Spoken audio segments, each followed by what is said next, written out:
I was with Logan the day he signed up, that he put in at the prison. I was there that day.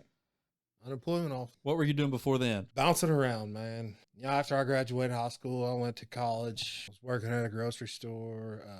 Buddy of mine was working in Louisiana and went to work with him down there. We're working in the oil field. We're working at a tool rental company that was actually worth quite a bit of money that this dude had started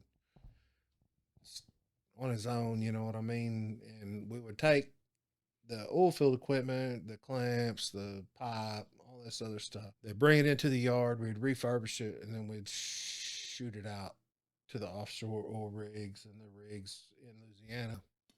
So where I'm, me and one of the guys that Luke works with, we worked together down there for a long time. Super good dude, man. Actually went to work with him down there in Louisiana. I had nothing, and I had no money, no nothing. Mom and dad loaned me $200 to go to work down there. And you went to work down there, and like you went down there, and then you had to go take a physical and all this other stuff. So, I mean, you went down there for nothing. Well, I lost my wallet on the way down there. So for 2 weeks, like I'm living off this other guy. You know what I mean? I'd forgotten all about that. Oh, Yeah. wow. And it was back in the days of the pagers and stuff like that. And Dan had a pager. Anyways, like the night that I lost my wallet, we got some weird numbers on his pager and blew them off, you know. Worked. Anyways, ended up getting a job, went to work. I'm calling home from Louisiana, talking to my mom. She's like, hey, I got a letter here from some people in Louisiana. You want me to open it? And I was like, yeah, open it up and see what it says. I don't know anybody down here, you know. And it was a letter from these people. They said they had found my wallet, and if I wanted to come get it, here's my address. Come get it. So I borrowed Dan's motorcycle, Katana, and I loved riding it around. I didn't have anything else to do. And you rode down there? No. He kept it down there. Katana 1100. Oh, okay. No. It was like it was fun to ride. Anyways, I rode over to these people's house. Crazy thing, man. I get over there, I go in, talk to these people, you know. Like, I cannot believe y'all found my wallet. They're like, what happened was we pulled into town, we exited so that I could let Dan take over driving because we were in town. He knew where to go. We got out, switched spots, dropped my wallet. The people behind us were the ones that picked it up. I had Dan's pager number in there and everything. They were the ones that paged us that first night. Oh, they were trying to get it back. Yeah. To you. So like, you know, I finally show up their house. I can't remember how much money was in it. At the time, it was a lot of money. It's not a lot of money now, like $200, something like that. Which I'd been totally living off him the whole time, you know. The only reason I ate was because he let me, you know what I mean? He was taking care of me like I lived with him. And then finally, you know, they hired me on, so I started working. Finally go see these people. Show up and I'm talking to them. And they're like, yeah, we took the money, pause in our account, we'll write you a check and go to the grocery store and cash it. I was like, are you sure they're going to let me cash it? You know, I don't want to go down there and like, they're like, well, we can't leave. And I was like, what do you mean you can't leave? And they're like, well, somebody kidnapped our daughter. Damn, We're waiting on somebody to call us. And I was like, what? I mean, these people were nice enough. They found my wallet. And they're worried about you. And they paged it, you know, on top of that number and the money, you know, they didn't make no big deal about it. I was just like, I don't know how much was in there, but I know there was at least $200 in there. And they're like, yeah, we'll write you a check for that. So took it to the store, cashed it. We got pretty fucked up that night. It's a celebration, you know. I did not know that their daughter had been kidnapped. Yeah, it was a crazy thing, man. It was crazy. Did they get their daughter back? I have no idea. I don't know those people. I'd ever kept up with them. I mean, you know, you're talking about 90. That's crazy. 6. Yeah. 97, somewhere in there. I mean, I was working down there in Louisiana, put in for the prison, come back. I quit my job down there, come back. Found out it takes a long time to get on for the prison, like months. Yeah. Had you been wanting to get on? I mean, is that what you wanted to do? No, I really didn't know anything about it. And we worked 2 weeks on and 1 week off. I was home on one of my weeks off. And my best friend hit me up. He was like, hey, I'm going to work the prison. Quitting college, going to work the prison. You know, you want to go to work there? We're closer to home. I never even thought about it, you know.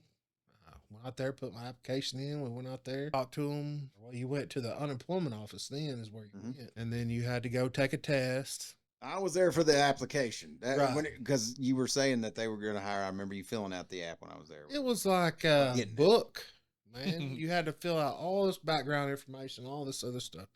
Anyways, it was crazy. It took a few months to get hired. I finally got hired on. I went to work for Muskogee Bridge for a little while there, and out by Elm Point, worked for them. Them guys were crazy out there.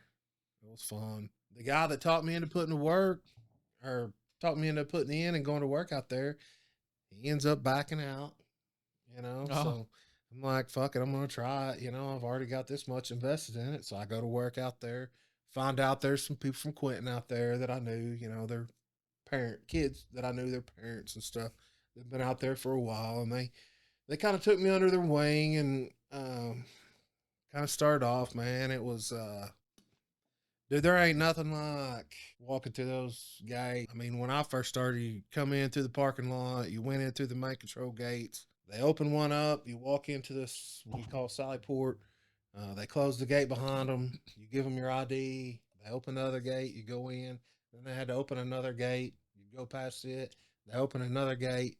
You go past it, and you're in the rotunda. When you walk into that first one, main control there was a sign, and it says, we will not exchange hostages for freedom. This is where it ends, you know, right here. Not so many words, you know what I mean? But that's what it meant.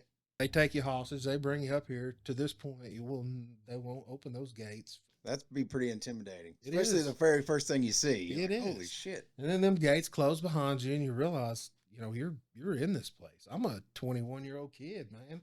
I got no idea what's going on. No idea. You feel like at any given time you could be just an inmate. You're like, oh well, they may just turn me into an inmate right. Well, I right mean, now. it wasn't like I was living clean right before I went to work in prison anyway.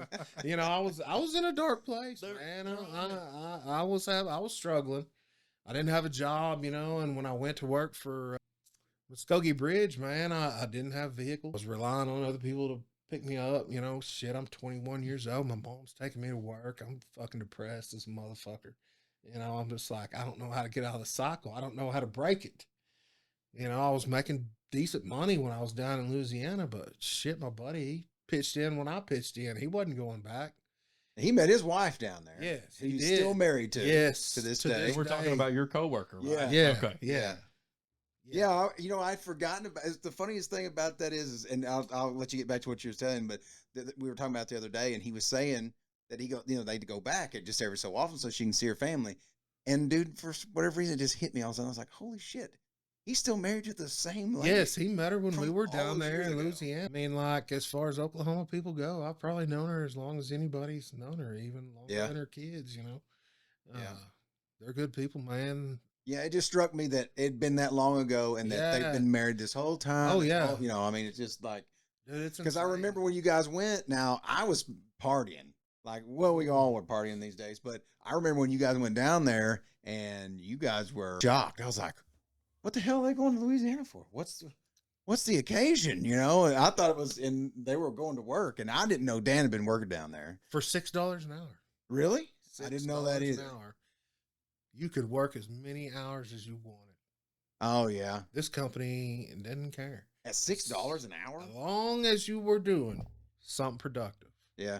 they didn't care. Wow. So, like, our 2 weeks on, man, we'd show up 3 days down there. We're on overtime. Yeah. You know what I mean? We don't got nothing else to do, party and drink. Fuck, you don't really have that much time when you're working. You know, we found time though. It was a good time down there. Where at? Broussard. It's right outside of Lafayette. It was Broussard, Louisiana. We weren't too far from the coast. It was fucking horrible. The weather. Was There's fucking real horrible. coon asses down there. Oh, You're yes. down in Cajun country. Hey, it's a multi-million-dollar company. And me and Dan Clown's working down there. We're the highest educated people in this country. Oh yeah.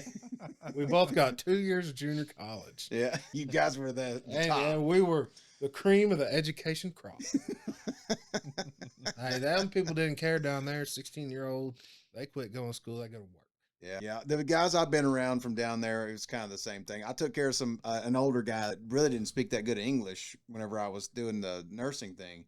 And that's what he just talked about he worked his whole life. I mean, that's all. Yeah. He'd work offshore sometimes on rigs and stuff like that, and then he did something else. I can't remember what it was, but it was something to do with like the fishing industry or something down there. But he's like, I think he went to 8th grade or something like that. He's like, we work. When I worked down there, man, and that company we were working for, it wasn't like the job you wanted. It was supposed to be just a way into the door. Sure. But once I got down there, the truck, we were on the clock for the rest of the fucking day. Not like you can go back and go to bed when you're on another truck. Yeah. You just start working. That's the start of the day. Yeah. Right, yeah. Damn, man. Okay, well now, so you're walking through the gates. Was you by yourself? Yeah. You show up to work. Because I was fucking late. did they hire anybody else? Yeah, when I first started, there was 20 of us, 20-something of them. And they take you upstairs to this, back then it was the training room, and they did what they called orientation. They make you fill out your insurance paperwork, all this other stuff. And they're taking you on a tour, right?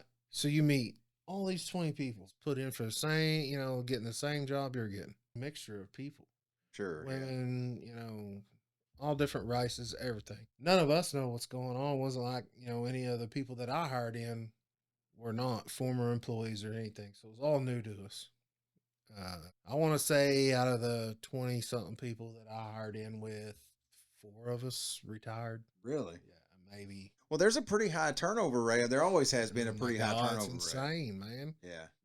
And most of that has to do with the money, to be honest with you. It's really? the money, yeah. You get the oil field going, people ain't going to stay at the prison for, Well, now, whenever you started, though, you guys were still, like, they don't interact with the inmates there at OSP like they did when you started, right? Not now. Because, like, they do basically everything from a control room, right? I mean, they just open doors. No. You still, everything at OSP's hands-on. Oh, it is? Yes. Oh, okay. You escort people everywhere. It is actually, the difference between OSP and Jackie Brandon is OSP, you do everything hands-on. Jackie Brandon, Jackie Brandon, they can go out, take a shower. They go to chow when it's time to go to chow. They go out to yard when it's time to yard. At OSP, you took them their trays, you walked them to the shower, you locked them in the shower. Because they're locked down, right? Like yes. 23 hours a day? 23 hours a day. And it's an old prison. So I'm sure it's hard. Very old prison. And from the time right before I started to now, I mean, they've shut parts of it down. It's just gotten too old to use and they won't refurbish it or whatever? Right. Like right before I started, it was called the East Cell House, and they had condemned it. Then they got into a problem with overcrowding, so they reopened it. And I mean... And didn't fix anything that it was condemned for, I'm sure. Right. Like bare wires hanging down and water running everywhere. And you're out here, these people that I'm talking to that worked before I did, because it wasn't open when I started. It had closed right before I started. We got all these levers. You're pulling these levers. You're opening cell doors. And all these people are overflow. So they're not, they're all mixed. Minimum, medium, maximum security. They're just housed there temporarily until we find places for them. Well, they recondemned it. So it's no longer operational, and you can't use it anymore. Absolutely. I want to say they opened an H unit in the 80s, and they were just tons and tons of people. And most of those people were the ones that I worked with. But when I started in 97, most of the people that you work for had been there. You know what I mean? They had been there 10, 15 years. They knew what was going on. Now, will they help you? Probably fucking not. They, I actually started on, I walk into this place, done the orientation. I actually had the flu while we done the orientation. Damn. And I was afraid of, losing my job. I called in or anything, so I'm showing up sick as no idea what's going on. They take us on a tour and everybody's talking about like the execution chamber and everything because we toured it and all that. We get back and this guy's like, and I still know this guy, I'm still friends with him. And he's like, obviously looks right at me and he's like, so what'd you find the most fascinating? What are you talking to me, man? I'm trying to be nondescript, mix in, not stand out or nothing, And I was like, well, I was fascinated by control room down there. You're letting these guys in, letting these guys out. How they go, where they go, and all this other shit. Yeah. Of course, Oh, this is everybody else crazy. like the execution chamber, and he's like, "Yeah, let's talk about that." And I was like, Yeah. "Well, you know, I'm sick. You can't hold it against me that I've already forgotten that we toured the Right. execution chamber because I got the fucking flu." Anyway, so they assign you to. They work you for a couple of weeks. They move you around, and they assigned you what we called back then was mentors. And they assign you to a person that's been there. You work underneath that person. Like you're not supposed to carry keys. You're not supposed to do this. You're not supposed to do that. And most of them guys were like, fuck all that. I ain't got time. Yeah. Don't let anybody have this, but go over there and do this. Right. Yeah. Go open this door. Go do this. Go do that. Walk this guy up there, walk him back. You know, what a big deal. Well, you know, I had done the week. So, like, when they assigned me my mentor, he worked on the medium security unit, which was at the time was like 90 people, 98, maybe somewhere in there, medium security inmates in this basement. You know what I mean? And so I'm down there and we're just all walking around amongst each other. And I'm like, I have no fucking idea what's going on. You're wandering around with inmates. Yeah. Yeah. In the basement of this gym. You know what I mean? Shit, man.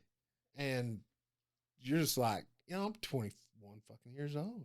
I don't fucking know. You know, and they're like, well, you got to get out amongst them. But they don't want to waste time with you because they assume that you probably won't be there Oh, yeah. a couple years from now. You know what I mean? They're not going to waste their time. If you're only going to be there a couple of weeks, you know, I'm talking to this one guy. I'm like, God damn, I'm struggling down here, you know? I don't know if this is what I'm going to do or not. And I'm like, you know, and I'm trying to ask him questions and stuff. And he's been a fucking asshole. And he's just like, dude, come talk to me in a year and I'll help you out. Oh, he's gonna make you pay your dues to make. Yeah, but luckily for me, and being a small town and being close, you know, I knew these other people, and they really helped me out. They told me some of the things not to fall for, which was, you know, not just the inmates but the guards too.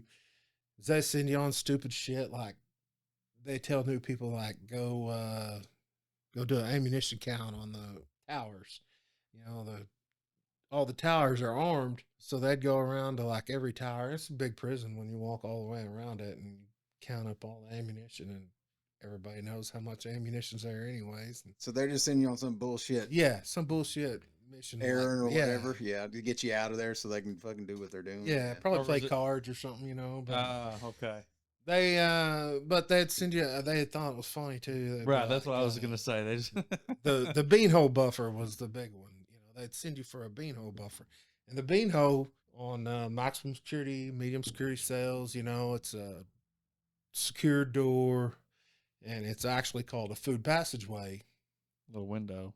and it's a hole in the door that has you let it down, and you can pass stuff through the door, like food trays and stuff like that, and they'll pass you stuff through that, move it around or whatever. But they would send you for a beanhole buffer. There's no such thing. Yeah. You know what I Like mean? what? So you're going around, you're like, you make it all the way to the captain's office. You're like, hey, where's the beanhole buffer? And he's like, shut the fuck up. Get outta down there here. and tell that dude to call me when you get down there. We're sending you up here. Yeah, we ain't got time for this bullshit. So I didn't fall for any of that. Yeah. You know what I mean? My guys took care of me. Took care of you there. Yeah. Mhm. That's good. That savage pride there, you know. Yeah. Well, so my buddy, he ends up coming back and going to work out there. I'm slipping along, you know. Shit, man, I still ain't growed up. Fucking running around partying all the time, you know, working at prison. But I'm like, you know, some of the shit I'm doing, I'm gonna have to stop because I don't want to hear that door close behind me and I can't come out. Yeah. Yeah, oh, I shit. really do not know how some of those people live like that, man. And it's crazy, man. You lock them up in a cage and that's where you keep them. Well, saying that's what I was going to. One thing I was wanting to talk about too is it's a strange thing. I've heard people say that they compare doing the job you were doing with you're basically doing time with people, right? But that doesn't seem like it would be accurate to me because for several reasons, and one of them being there's a disconnect. I mean, you guys are responsible it ain't the employees, and these dudes have done something bad to fucking end up there, especially in OSP. To call us responsible employees would have been a stretch. It's kind of a depressing job, though, right? It is a very depressing job, man. And, you know, I was telling Luke before we got started, You know, I find it really hard to talk about PTSD and stuff amongst prison guards or correctional officers, whatever you want to go by. Man, it's through the roof. It's a real thing, man. You see things that people shouldn't see. You know what I mean? You see violence at a level that's just beyond your most people's even capability of understanding.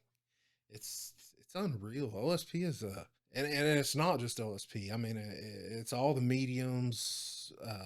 The privates are just gladiator yards, man. Really? They are just insane. And You know, I had a guy tell me one time that had worked out there for quite a few years that that inmates would fight, right? Like they would let them fight for money. Like these dudes could go in lower parts of the prison, and I'm obviously not going to say this dude's name, but I know he worked out there a long time, and I'm not saying he's telling me the truth, but he was saying that they would, if these guys had like something with each other, like they could set it up to where they could go fight, or guards would fight inmates for money, that kind of thing like that. Have you ever seen anything or heard anything like that? It kind of seemed like a big, like he trying to tell me a ghost story about it. But I mean, let me put it to you like this: how quickly, when you got started working there, were you exposed to violence? Like I understand, probably pretty quick, but I'm talking about like physically.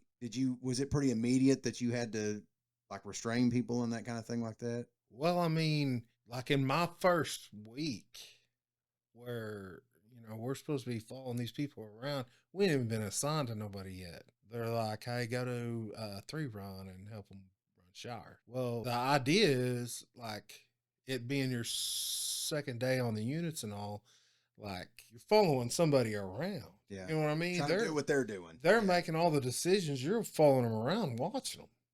Well, they hand me these fucking keys, and they're like, "Hey, when they say in the FCL house, what you had was, and the FCL house is condemned now. What you had was, it's like a long run, what we called runs. 1 run was the bottom, 2 run was on top, 3 run, 4 run, and then you had 5 run, which 5 was closed down. So this is like stories. Then. Yeah, stories of the prison.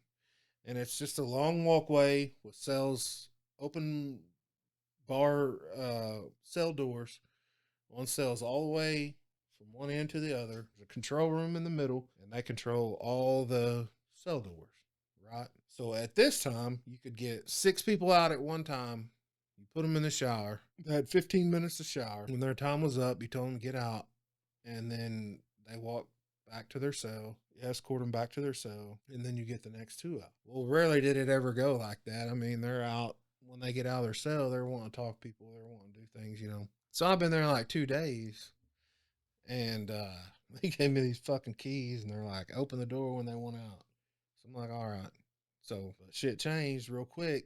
This dude come out to go to the shower, and he's like, I need to talk to the unit manager. The unit manager's office was right beside, right up from the showers, you know what I mean, on the other side. So I'm like, okay, I guess you go talk to the unit manager. Well, he goes in there and he does what they call catching out, which is he's requesting protective custody. Well, these motherfuckers that are in the shower are screaming and hollering. They want out. Oh gosh. And I'm like, I've been here for 2 fucking days. I don't know whether to open the door or not, but I think I'm not going to, because these guys seem very upset. Like this guy that went into the unit manager's office, is this normal? Is this not normal?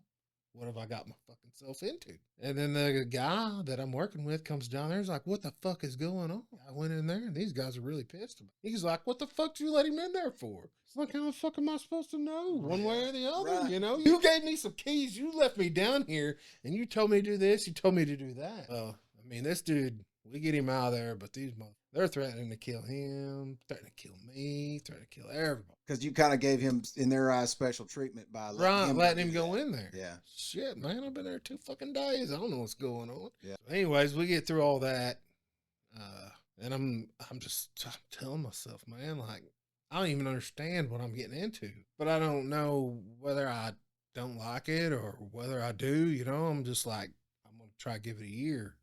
What my goal was. So they sent me down to I unit, and it was medium security, and we had a medium security lockup down there, which was G unit. Obviously the F side house, we had A and C, which were general pop units. We had D&E, which was special care and PC. And then H unit, you know, you had death row, AS, administrative segregation, which is single cell. Now you got to remember a lot of this stuff I'm talking about is not near the same now.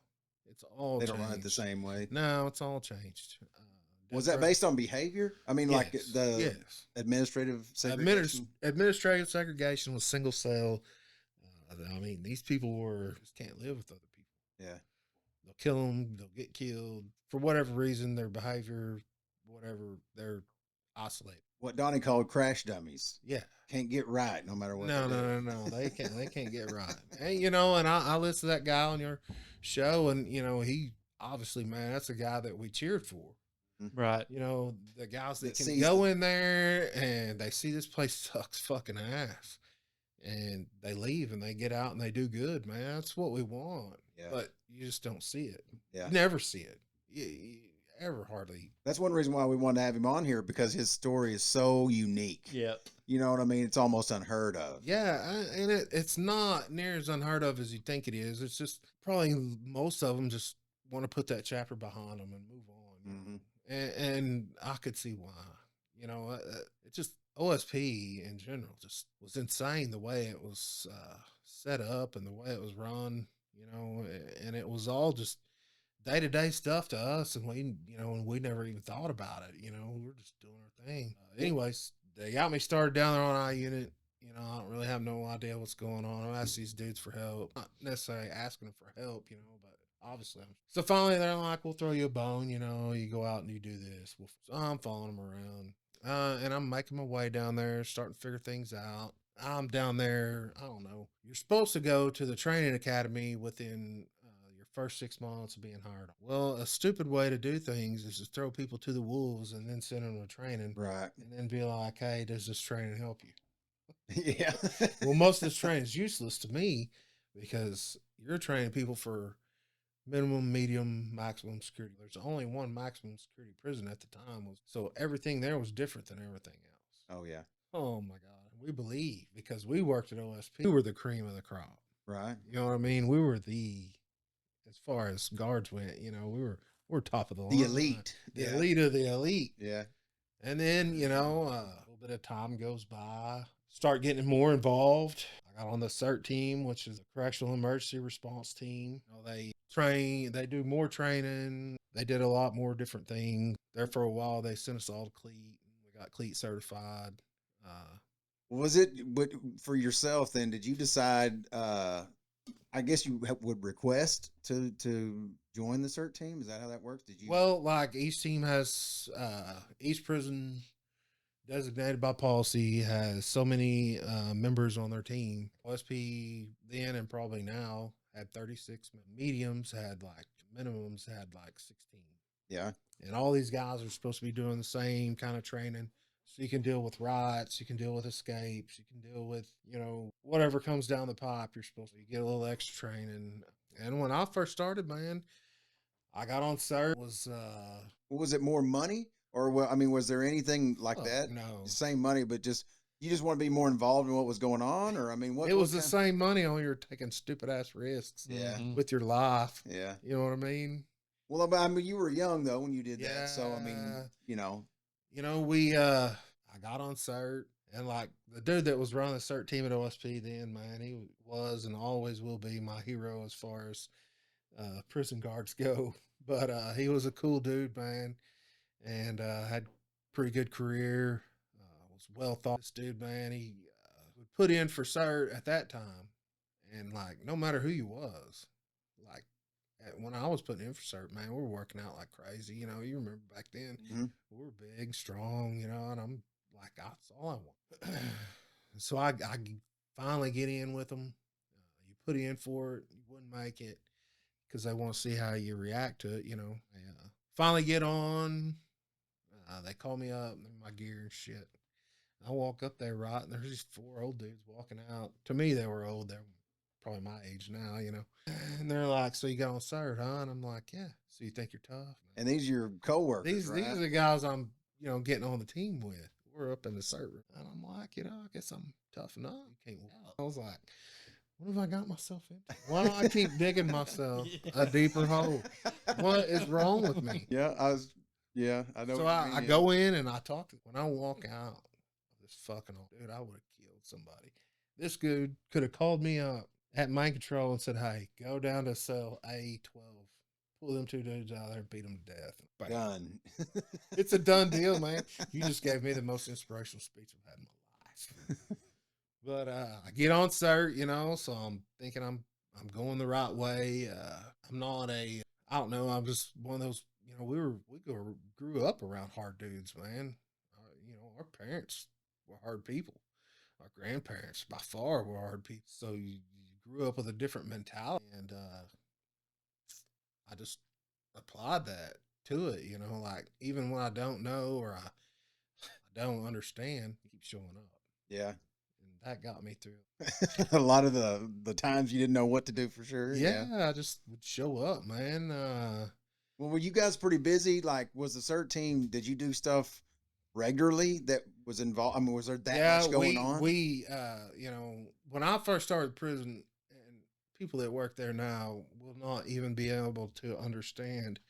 Like some of the first advice that I got from people was, don't work overtime. Whatever you do, don't work overtime. It sounds good, but you know, they'll end up figuring out a way to take it from you. Well, absolutely, they figure out a way to take it from you. And the only overtime that you could work when I first started was the prison rodeo. Yeah. Which everybody that worked at the prison hated the rodeo. Everybody really? that doesn't work at the rodeo loves the rodeo. I was going to ask you when you said prison rodeo if you believe that they should bring it back, but I'm No. guessing that answer is no. Man, them units are falling apart. The inmates are living in despicable conditions. And for them to say they're bringing the rodeo back before they do infrastructural change or, you know, any of these other changes is insane to me. I mean, take care of your people first. Bring in some money later. I don't know. I hope it works out for them. Maybe they'll bring some money in and get some better stuff out of it. But I hated it. I couldn't stand it when I worked at OSP. And when I went to Jackie Brown, I hated it even worse. And why is that? Because we worked inside when I worked at OSP, and then we're outside in the parking. Jackie Brown stood outside and ate dust and directed traffic all night. Oh, yeah. People would run over you. Damn. Do all kinds of shit. Yeah, one of my buddies got run over. Damn, really? Yeah. Oh, I've always Hit by a mirror. He was hit by a mirror. I'm not kidding, dude. Directing traffic is one of the most dangerous things I've ever done. Yeah, it's by far. insane. And you know, and No joke. For whatever reason, I don't know if it's McAllister's proximity to the prison and Jackie Brannon, but McAllister has always, as a town, not cared about that. I mean, it's like, just because you're doing something that you're working there or whatever, it doesn't make you like law enforcement or anything, you know. Right. So they always look down on you, and I'm like, other places I've been, it's not the way everybody. It's not this way everywhere. Yeah, they've had this for way too long. Like when the rodeo thing would come around, did the inmates act different? I mean, was there a lot more bullshit? I mean, did they act up or anything like that, or No, because just change everybody around? when I went, they would let inmates go to the rodeo. You had to be a certain level. I think Donnie talked some about levels, and basically level 1, you got no fucking way, nothing coming to you. You know, basic rights, everything. 2 gets a little bit better. 3's privileges, whatnot, but mostly it depended on where you lived and whether you was able to have a job or not. So when I went, most everybody that went, all the inmates, spectators that went, workers that had jobs and things. Man, you wouldn't get that motherfucker locked down till like 1 o'clock. Oh shit, yeah. Getting everybody. You had to wait till every bus left because every prison brought inmates. Yeah. To compete. Oh. And they and you know, if you remember when I was talking about the F cell house with the 5 floors, the 5th floor that was vacant, a lot of times we'd use that. Teams would stay up there. Oh, okay. And they had water, but they didn't have showers, and so they would have to come down. So it's just a big fucking hassle of you have to shift everything around, do everything different for that. Did anything ever happen? I mean, any incidents, anything ever happen with the prison rodeos? Like, you mean as far as just, I mean, people trying to get away or any? No, any fight? Oh, okay. So I know one year on that medium unit that's right there. It was right there by the prison rodeo. It was the gymnasium was actually right beside it, and like when they were clearing the count. They had a big fight down there, and they all went down there. Like people from different prisons fighting each other or something? No, like no, that? no, no. It was all just happening on I unit. There just Oh. happened to be 100 of us standing around waiting for the count to clear. Damn it. And everybody run down there, you know what I mean? It's a bad day to be fighting on I unit. Yeah. Everybody got cleared out real fucking quick. Yeah, but for the most part, man, like the rodeo part of it would go smooth. It was dealing with the public and all these rules that you got with people coming on to your property and stuff. You know, they'd confiscate beer, confiscate knives at the main entrance. You know, if you had a knife, take it to your truck. Or Yeah, I bet trying to get in to watch the rodeo as a normal citizen, it would be pretty. I mean, you'd have to be patted down and all that, right? Or would they not even do that? no, I mean they did a little bit. God, it's been so long now. It's hard. That's what I went once, and I remember them asking me if I had any weapons. You know, you have any knives or anything like that? You can't take them inside, and I Yeah. knew better. Yeah. You know what I mean? I mean, Yeah. come on, man. I Yeah. don't give a fuck how redneck you are or how backwoods. You know better. You to know do when that. you're going to the fucking prison rodeo, they're not gonna let you bring anything in there. Right. You know? You can't bring your knife. You can't bring your bottle of vodka or whatever. Right. You can't. Yeah, I But- didn't pull any of that dumb shit. I already kind of, So the prison rodeo at that time was, it was the only overtime you could get. First time I worked prison rodeo, 16 hours overtime. They stole it from me. damn. The state does not care. And Well, they feel like you're just replaceable. yeah, And I mean, the state just doesn't care. How did they steal it? What do you mean? Did they like just make you take time off instead of paying you for it or something? Or Well, the way the pay scales was set up, man, it would take me a long time, and I get because it was one of the best things. I mean, eventually some great changes come out of it, and they can't let you get your overtime anymore. And, okay, so they fixed it. yeah, eventually, but it was only through need. Like when I started, and they told you not to work over, you couldn't work over, and then like 5 years later, it became voluntary over, and then it went from voluntary to mandatory. From there, it went. was that from Straight. having less people applying for the jobs, or I mean, what was Just the? didn't pay enough, man. There Yeah. was nobody there. The whole field was booming. Everybody was out working. Economy's going great. It's just hard to get people. The state's struggling because of poorest run states and the union. Definitely. They chunk money at problems that they don't have no idea how to fix. They don't ask people how to fix them, anyways. They're not really trying to fix them. They're just throwing money at stuff. Yeah. So, eventually it becomes mandatory overtime, and you got people working 16-hour shifts 4 or 5 days a week, man. Damn, that's a lot. Yeah, it was insane. There's people that was working 7, 16, and they're paying for trucks or paying for vehicles. They're fucking walking zombies. Yeah. You'd stick them under your wing and try to take care of them. It was bad business. The Department of Corrections, man, working at a prison, it's so boring. But you got to be on your toes all the time Yeah. because your boring night can go just insanely south in a matter of seconds. And you got no control over it. You know what I mean? Well, and I'm sure it's constant. Like you were saying, they were warning you don't fall for these tricks from the inmates and shit. I'm Yes. sure that's constant. Oh yeah, man. Like, There's tons. They got nothing but time to sit there and look and see what you do. You're out there 5 days a week, running them out the yard, running them out to, putting them in the showers, doing whatever. You're sitting out there waiting on somebody to get out of the shower. They got 5, 15 minutes, whatever it was, at the time. You got nothing to do in that time, so you're sitting out there talking to the other dudes in the cells. Man, everybody listens. They're always looking for weakness. It means you can't never show weakness, Right. which becomes difficult over time. We all have bad days, We're all frustrated. We got wives and kids and lives outside of the prison. So it's all difficult to juggle. It's a big deal, man. It's hard on people. Well, that's like you said. I could see how it'd be. There could be some really mundane times about it, but at the same time, there's always this. It always felt like there would be this overhanging, like the threat of violence, people being dishonest and trying to get something from you, and all this shit. It seems like a lot of pressure, not directly applied, but implied almost. Oh yeah, I mean the violence was always there because it's all over the prison, and there's only so many of you there. So if something breaks out on another unit, you got to run the length of the prison to go respond to it. Yeah. You know what I mean? And That's a long way. Yeah. I found out many times that it's much further than it looks. A few times I thought I'd outrun a few people and showed up a little later than they did. Cardio was not my strong point. Well, and so I mean, would you say that maybe the CERT team thing was kind of a way to end some of the mundane part of it and get more involved with what's going on? Absolutely. And some of the training we got was first rate.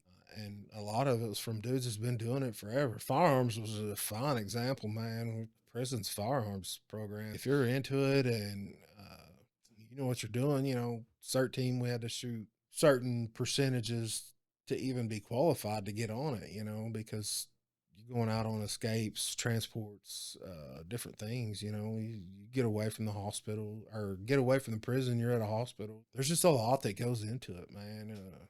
You get guys like at OSP, they had high risk inmates, you know what I mean? That had escaped before or, you know, had tried or were extremely violent or whatever. And it would take like, they would have to go to the hospital or something. It would take 6 guys. Damn. To take them because you had a transport vehicle that they went in, and then you had what we call a chase vehicle that followed them.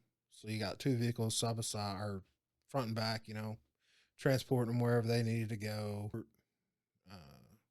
Hospital trips. There's just all kinds of things people don't think about that goes on, man. They're really countries to themselves. Prisons are. Yeah. They really are. And there's so much that goes on there that people that ain't there every day, they don't understand.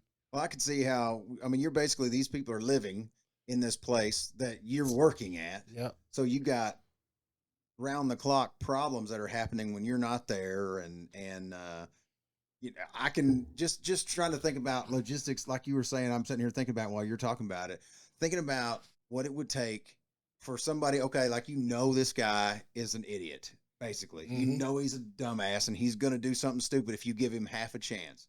So it takes 2 or 3 guys watching him.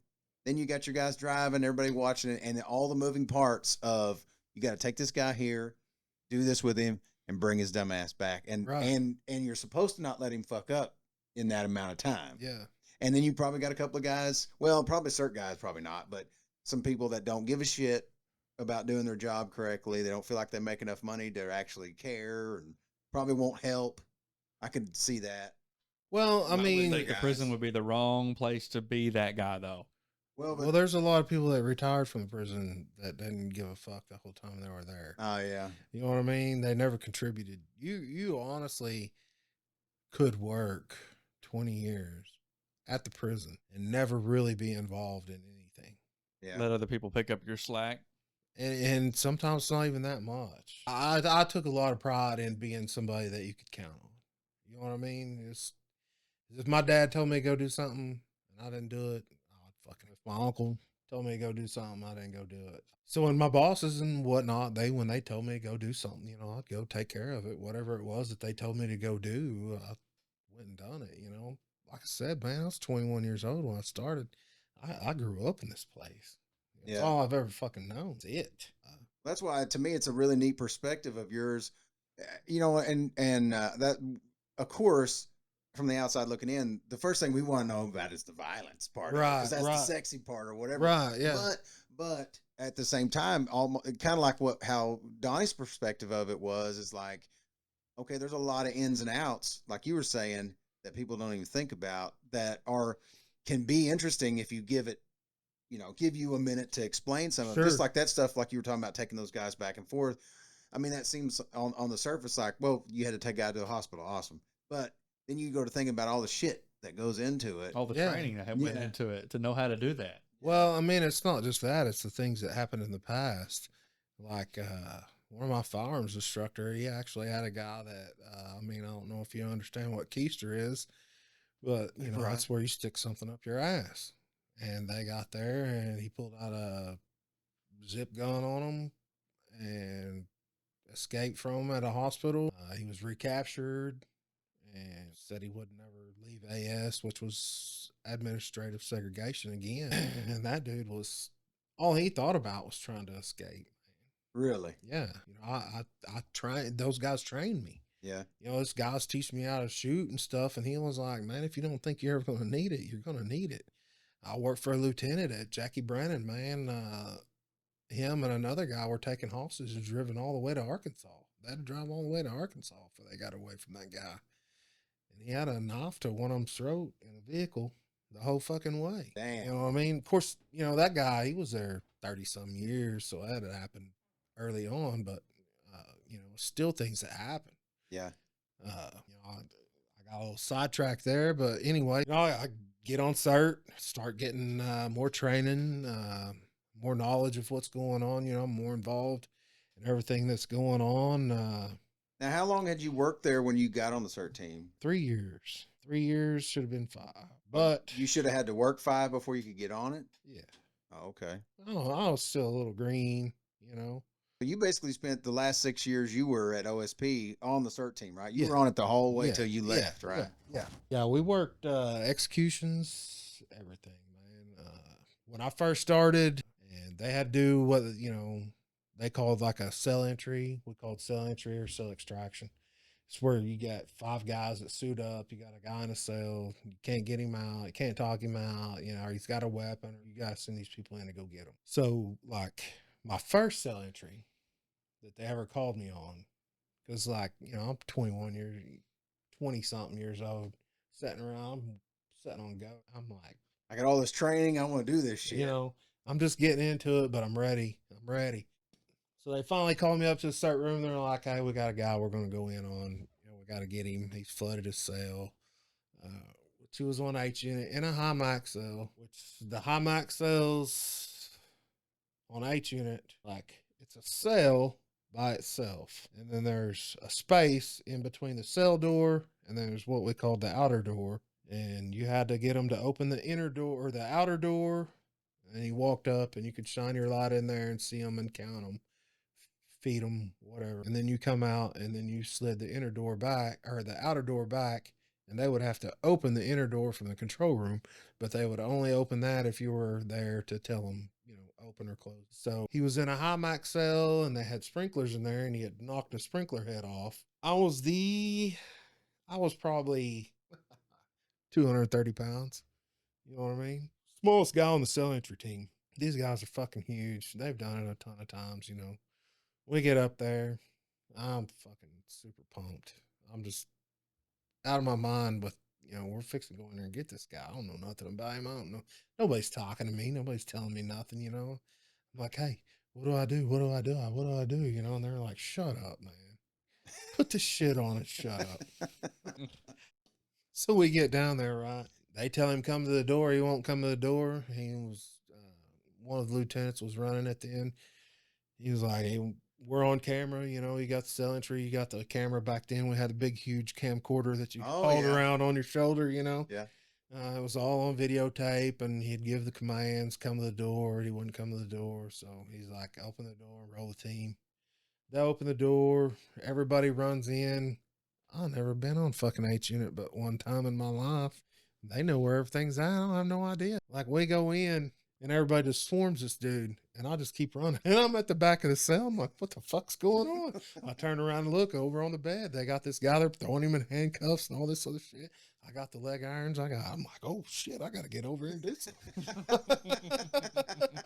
That was my introduction to it all. I was like, oh my God, this is insane, you know? And that was on video? Yeah. Did they ever review that tape and go, hey man, why'd you run to the back? Did anybody ever No, say you anything? couldn't see shit. Oh, okay. You know, and Bouncing around everywhere. be honest with you, back then the video recorders were Not that great. handpicked, and they took a lot of video of somebody's back because, I mean, shit had already hit the fan. This guy doesn't want to come out.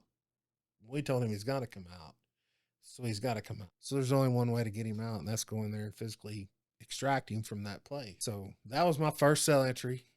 Not the first one that I suited up for, but like the first one that we actually showed up at the door, and they opened the door and we went in on. A lot of times they call you, you put these coveralls on, you put these stab sleeves on, like gloves on, shin guards like catchers wear, vests, you put a vest on. Actually had vests named after me at OSP. Really? Yeah, they had to. What's the story behind that one? Well, they had to update them. I stabbed in the old neck and went south from there. Yeah. But done. Well, I do want to tell that entry, but How often? Okay, you would suit up a lot of times, but you guys wouldn't actually go. Then they would. Yeah, we'd show up. Well, they'd find, and they knew that you guys were gonna We'd coming show up. in, so When they'd we would give show in. up, you know, you put all this gear on, walk across the fucking yard, 100 degrees outside. You're about to pass out. You show up and you're definitely ready to whoop somebody's ass because you're fucking pissed off. And you walk up there and the captain's like, "Hey, come up here and cuff up or we're coming in on you." Yeah. It's coming out the door and you're like, "Motherfucker." You know, and you know, that's a little bit of that we talked about earlier, that prison humor, but you get all dressed up, nowhere to go, man. It leaves you a little Well, want. you do all that training. Yeah, I remember whenever you were doing like some, they had you guys do jujitsu and some other stuff like that. Yeah, I remember when you were Oh, doing wow. some of that. Yeah, we done a lot of the grappling on the ground. DOCs back then was actually based on the shit that Steven Seagal does. Oh yeah, yeah. Damn it, what is that shit called? Oh, I just Oh. thought of it, dude. Aikido. Aikido. Yeah. Everything was based off Aikido. And we had some really good instructors that trained us over there in Wilburton. You know, when we done all that, I went over to Wilburton. Was it Todd?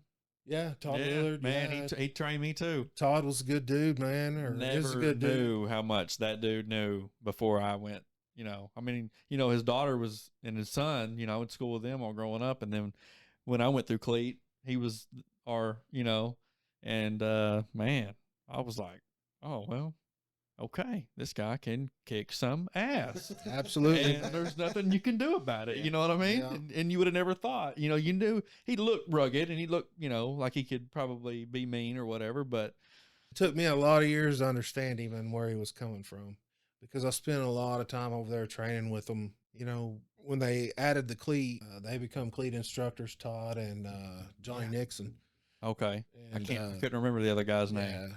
yeah, and Billy Moore too. I want to say taught some, but I went over there for self-defense instructor schools. I went over there for baton schools. I went over there for, man, I was in it for everything I could learn. I wanted to be an instructor and everything because I thought that's how you made it. You know, training, teach yourself to be better. You're going to be better. You know, and Well, like my friend Chris Turner always says, he's like, man, if guys that know how to fight, it's not.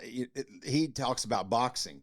He's like, dude, once you learn to box, a fist fight's not fair if you're fighting somebody that doesn't know how to box. Yeah. Right. You know, being trained. yeah, He's like, it's not even a, you know, it's not a fair fight whenever you know how to do that kind of stuff. You know, because you can fuck Well, somebody up. you know, I was a self-defense instructor for a long time, and I told people all the time, one-on-one is the worst situation you can put yourself in. 2-on-one's a little better, but that's not where we want to be. We want to be 3-on-1. We want to be 4-on-1. We want to be 5-on-1. We want the odds in our favor Absolutely, yeah. because time is in our favor. Time is always in our favor because the more time we got, the more people we got, and the more people we got, the better we can handle a situation. But life dictates different things, man, and you didn't always have time. You know what I mean? You had to do things spur of the moment, and you know, I done that first cell entry, and I was hooked after that. You know, I started hitting the old weight pile. I was working out with a guy, man. He was nuts. He was one of the guys that I hired in with, and Oh, you guys got big and strong, man. oh I no, remember. this guy didn't get big anything. Oh, He was the worst weightlifter I've ever seen in my life. But I learned so much from him because nobody else was going. yeah. You know what I mean? And I was like, I'm walking around here 235 pounds of beer drinking power. But that doesn't really translate Right. into anything useful. Should shit go down, maybe I should think about doing something different. This dude tells me he's going to the gym. I start going to the gym with him. He got no idea what he's fucking doing, but he's got me in the gym. You know, we're down here doing all this crazy shit. And then I found other dudes. I started knowing them, you know, picking shit up from them. Really got into working out.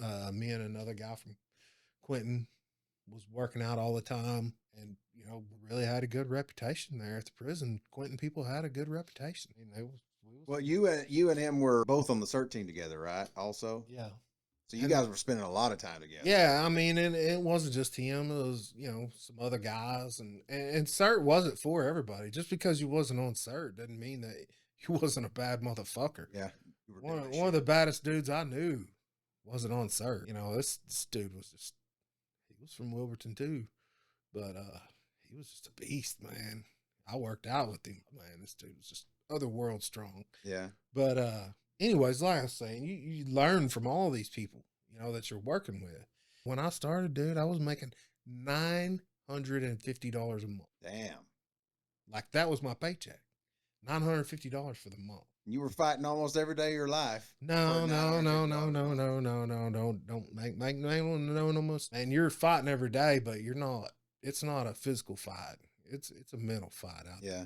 there. The shit that these people put up with, man, my hat's off to them. I've done it for 24 years. You got people that hang in there that was never meant for a place like this, and it changes your whole personality. I mean, it does. My mom, you know, used to get on to me like, you're just a harder person than you used to be. You know, you just, there's nothing, you just don't, you know, you're not the same. Yeah.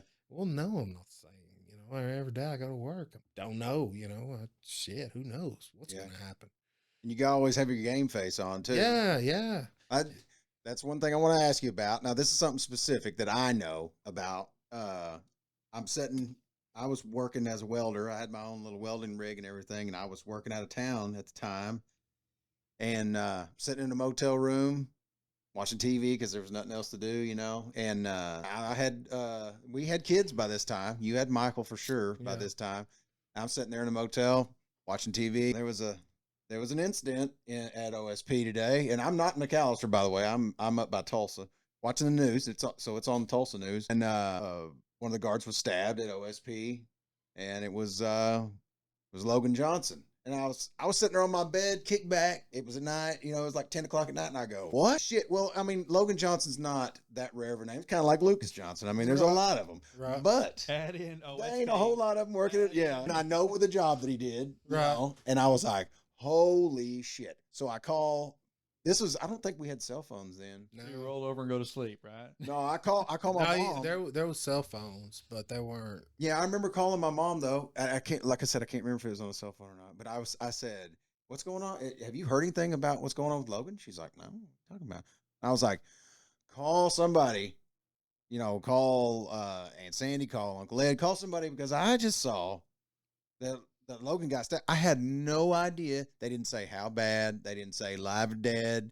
Nothing. Just that you'd been that Logan Johnson, and they gave your rank at the time. Should have been there when it happened. And that's what I want to ask you is, Yeah, we want to be there, so let us know. but Tell kind of us. set it up, you know, kind of tell us why this guy was this way and what the story was with it. All right, man. What had happened on that one was I was actually working a completely different unit. And there's inmates that we get, the state of Oklahoma gets. You kind of trade them back and forth, right?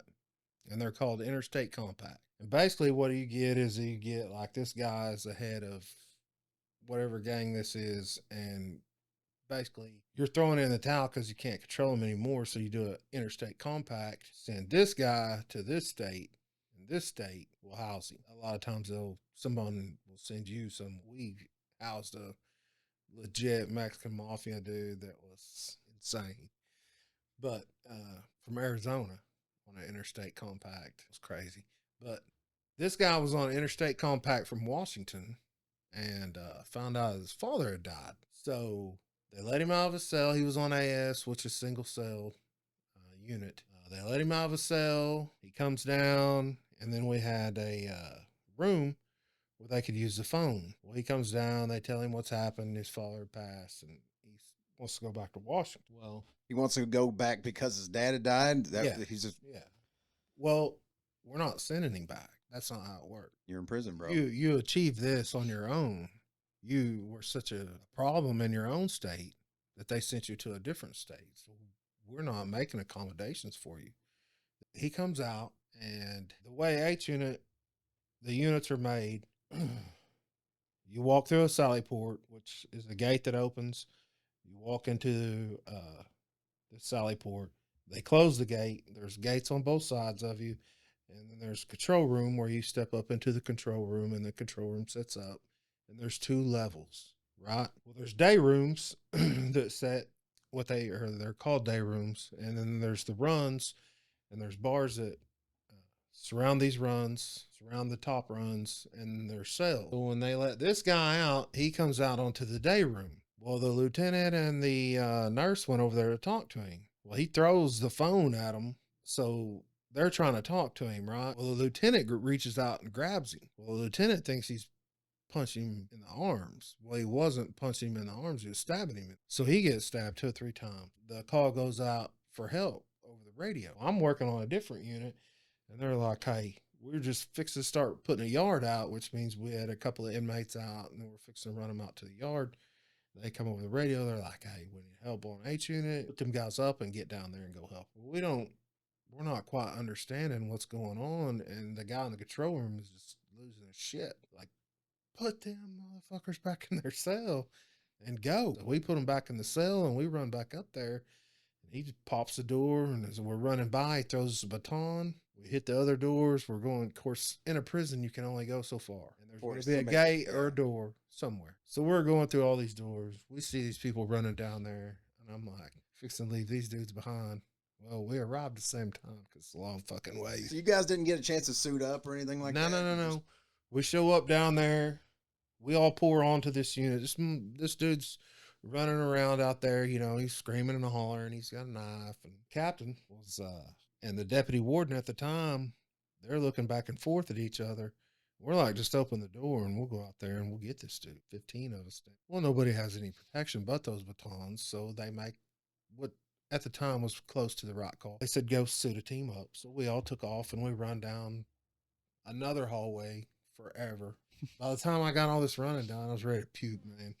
But now this guy's off by himself now in his day room. He's in basically this, trapped. He's in this day room. He's trapped. So we go down, we suit up. Like I'd done several cell entries before, but I had never run the shield. Well, because he was armed, we weren't just taking the capture shield with us. We were using the electronic shield. And the electronic shield is a shock shield. It's like a taser. Yeah. It's contoured out. It's got a button on the handle. You capture them, push the button, it shocks them, distracts them, you know, you can disarm them. So we're like, all right, this is what we're doing. So we actually suited up 7 people instead of 5 because he was on the day room. And the last 2 had batons. In the meantime, he had somebody had pushed some shampoo underneath their cell door out onto the day room. So he gets the shampoo, he squirts it all over fucking right. So now it's all slick. Well, we're all suited up in our, 1980s riot gear. Riot gear, that's literally ballistic vest is what you're wearing. And it's not even a good ballistic vest. So we go out and it's the second cell entry that I've ever done that we actually had a shotgun on the unit. The first time, and I know I'm jumping around a little bit here, it was actually another guy that, we'd done a cell entry there too. But anyways, it's the second time that I've ever seen a shotgun on the unit. So it's very unusual for them to bring a gun onto the unit. Are these equipped with real bullets or rubber bullets? Oklahoma doesn't do the rubber bullets. No, they prefer to send their people in no matter what. It's straight guerrilla style in Oklahoma. It was back then, so we spray the guy with OC. We got our mask on, our helmets on, all our gear on. We rack the door. We go out there. What's OC? Pepper spray. Oh, okay. Pepper spray. I'm sorry. Oleo resin capsaicin is the actual term for it. Oh, it's okay. Pepper spray. And pepper spray evaporates pretty quickly. But if you spray a bunch of it, you're just adding to the shampoo that's already on the floor, right? So we go out there, and the dude plays right into my hands, man. Well, now you're first through the door then, since you had the shield? Yeah. Okay. Yeah, I'm the point man. Well, you're going to get to zap this dude. So I'm going out. We're going out to get this guy because, it would not have made sense to gas him until he gave up, or shoot him with rubber bullets until he gave up. He's already stabbed one guy. Mm-hmm. Why wouldn't we let him stab another guy? Fuck, let's send 7 people. Let's send 7 targets out there and see what he can do.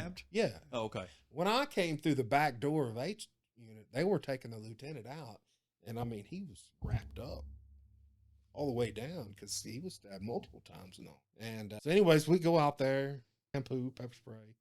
Dude plays right into my game plan. He runs back to the control room, stops, turns around. And there's bars all around the control room. So my worst fear was trying to chase this guy around, right? Well, here he is, sitting duck. I'm like, dude, you obviously play football. I'm fixing to wipe your fucking ass from this earth as my feet go out from under me. Oh god. and I fall to the ground, taking both of the guys behind me with me. They both go down. Dude comes at me, and I'm like, fuck. The only thing I can think to do is just throw the shield up. You know what I mean? Try to keep all my buddies. Well, about the time I get the shield up, somewhere in between there, he come across over the shield, stabbed me in the shoulder, neck, right there. And one of my buddies at the back, Babe Ruth noggin, he goes down. It is what it is while it goes on. Did you know that you were stabbed when he stabbed you, or did you think he was hitting you, or what did you? I had a pretty good idea.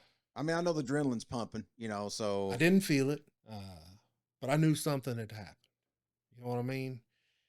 And in this whole meantime, like where the day room sits, there's a yard, concrete, what we call a yard. It's just concrete basketball goal out there. They get some sunshine. They get to go out there. There's a guy out on the yard, and this motherfucker is talking shit the whole fucking time, screaming and yelling. We get this dude scooped up off the floor. We're taking him out. I'm looking at him, and I'm like, oh, I'll be back for you momentarily. the guy that's on the yard talking shit. The guy that's on the yard, and I'm like, give me a minute, and I'll be back.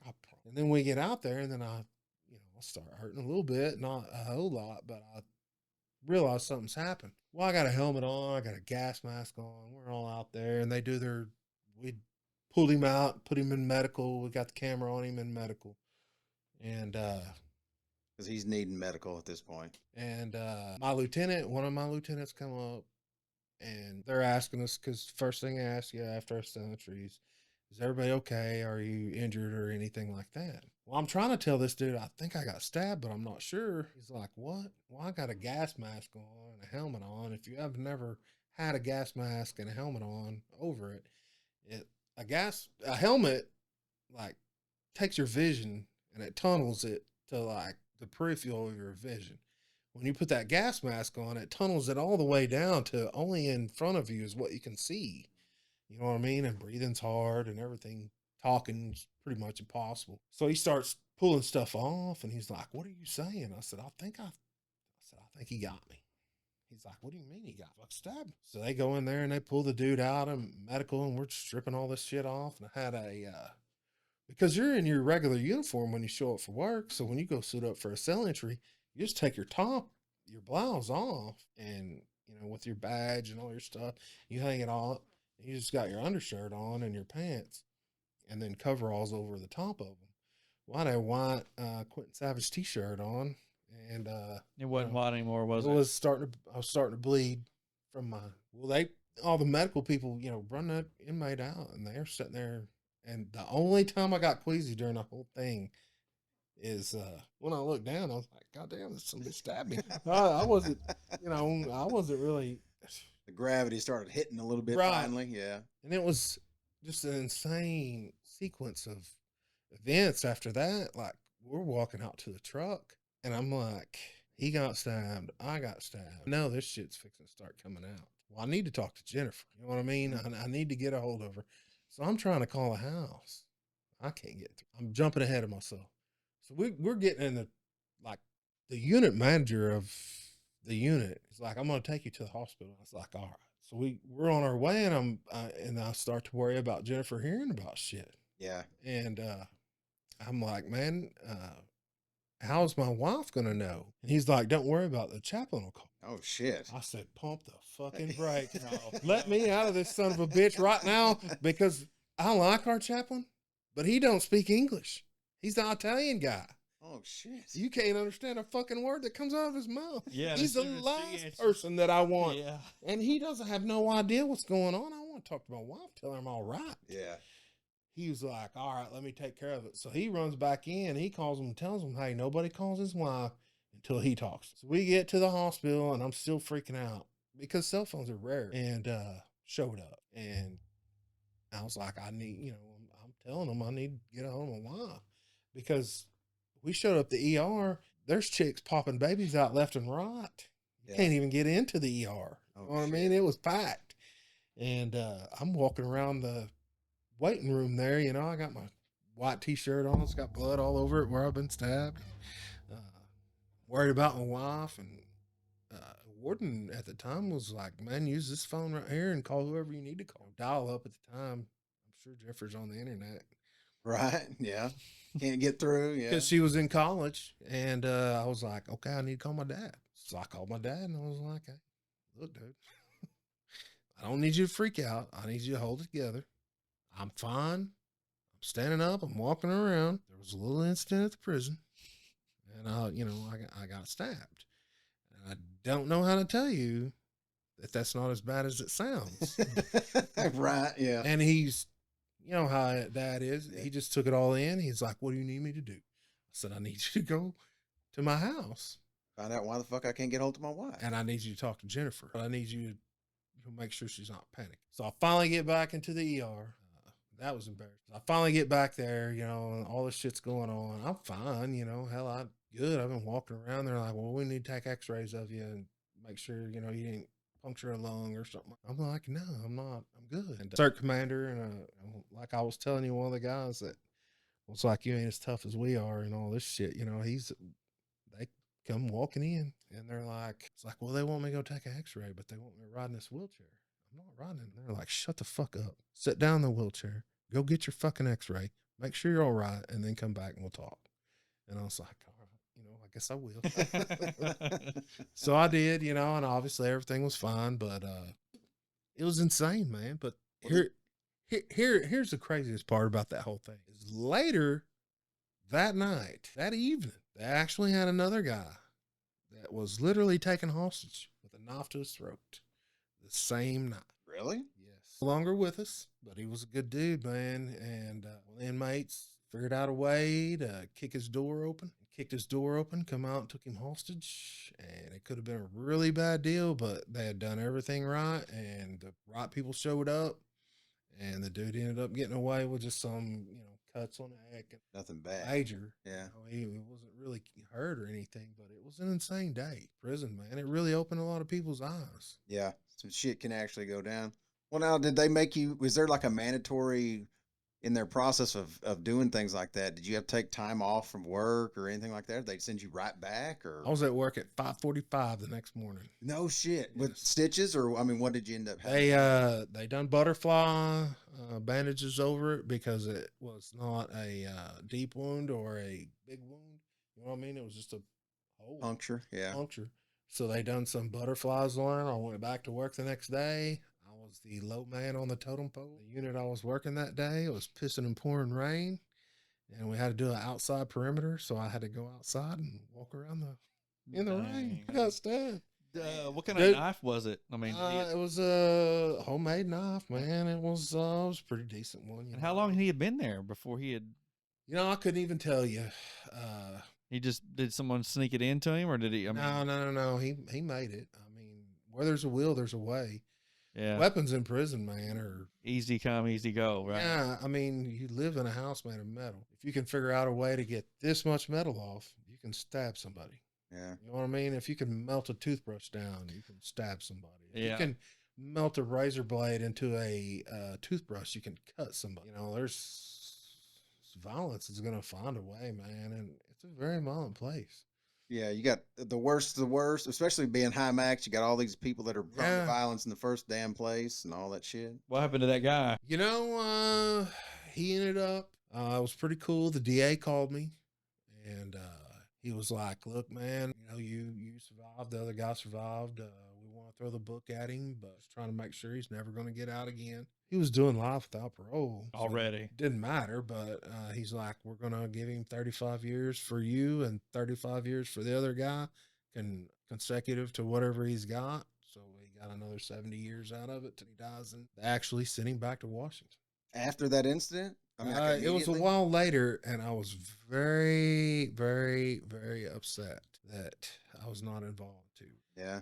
Because that was one of the coolest things I ever done was we went to the airport and picked a guy up one time. It was really cool, man.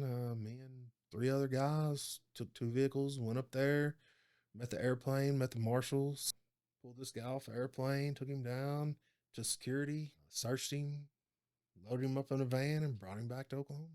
Huh. It was different. I mean, it was cool. Yeah. Well, so now, or when we first talked about it, when I really got to sit down, it was just me and you. And I remember we were sitting there, you know, and I was like, dude, you know, that had to get in your head. I mean, a little bit. Yeah. As tough as you had to be to do the job and all those kind of things like that. I mean, to me, going back had to have been high fucking stress of, dude, this can actually happen. Like you go from it could happen to this happened.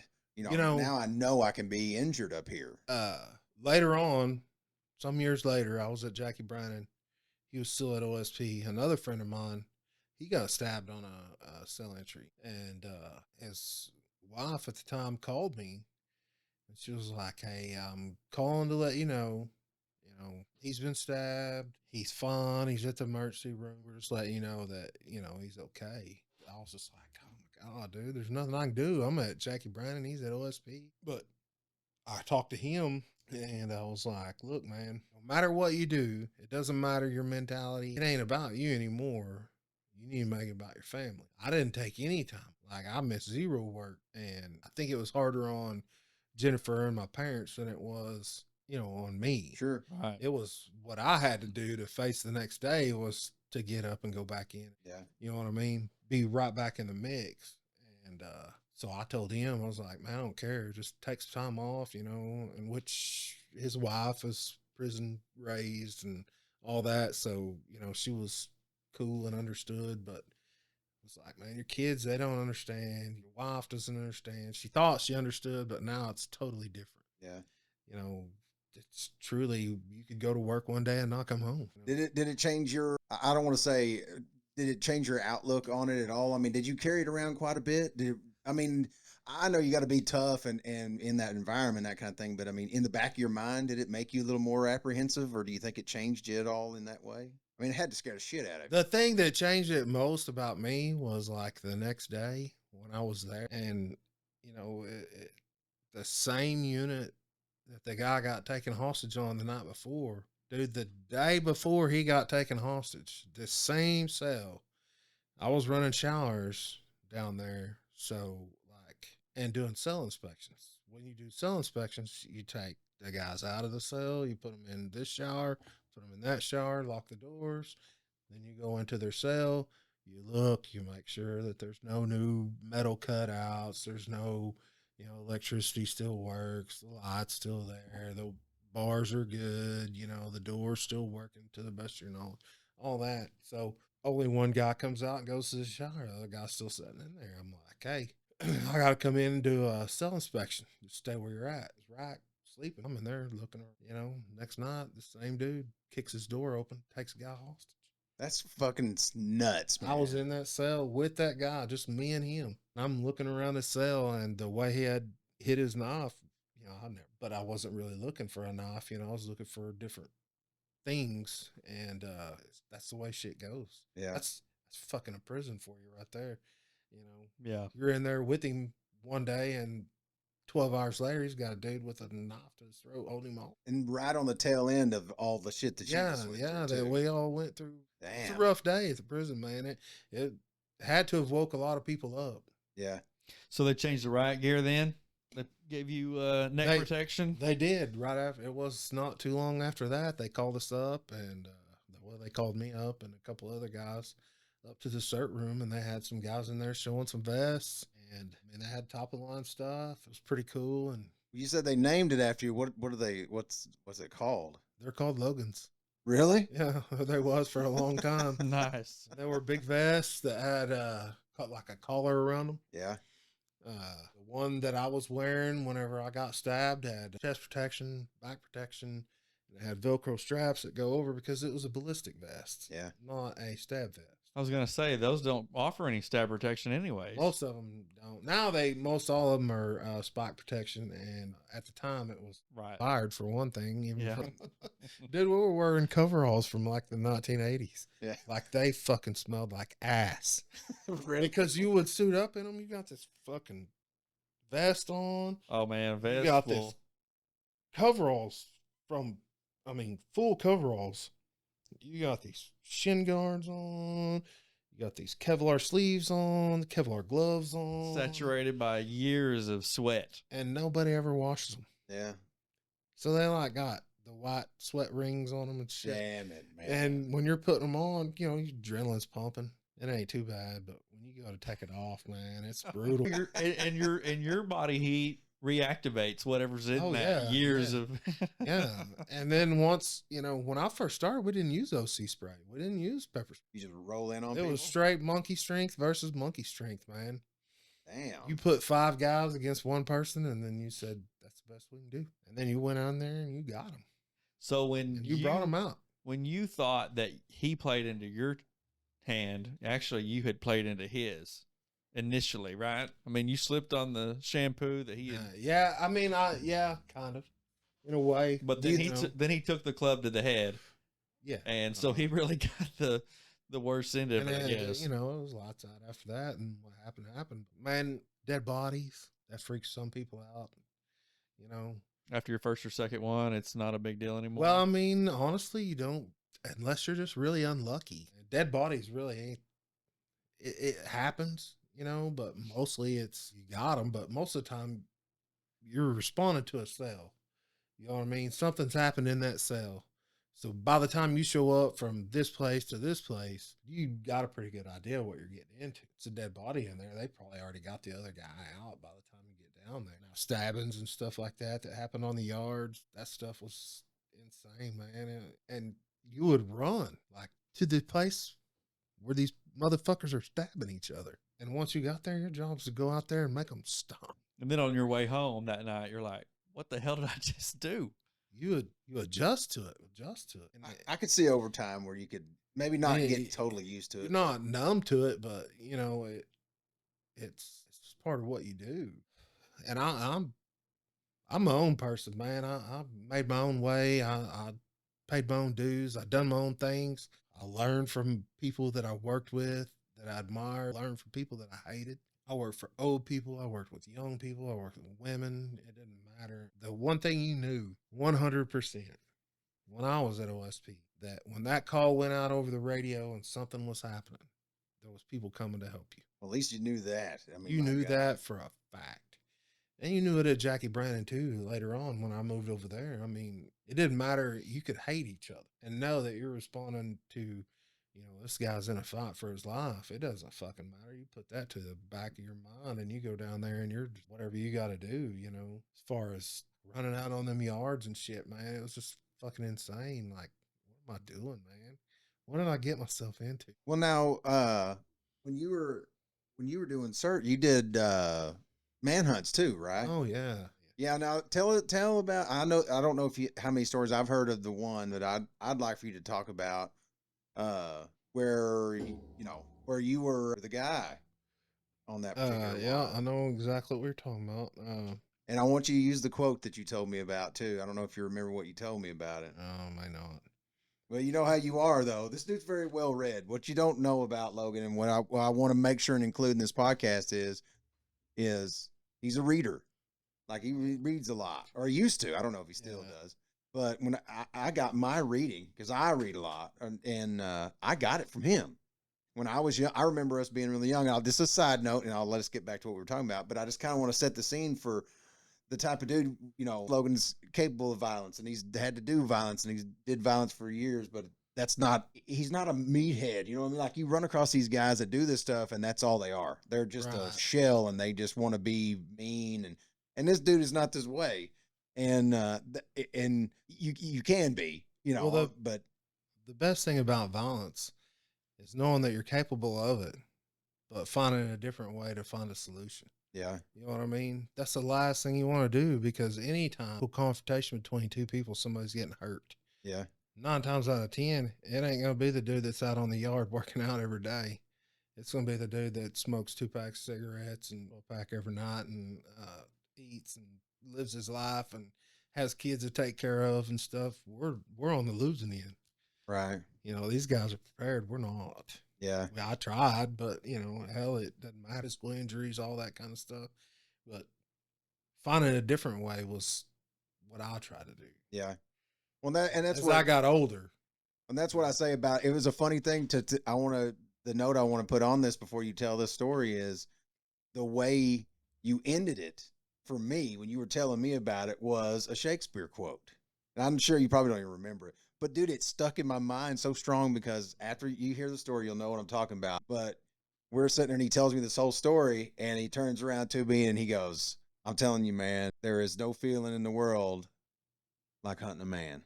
Oh, there ain't. And I was, dude, how old were you whenever that happened? I couldn't even tell you, man. I don't know how I remember thinking it was a very profound moment for me. I still remember to this day. And I was grown when all this happened.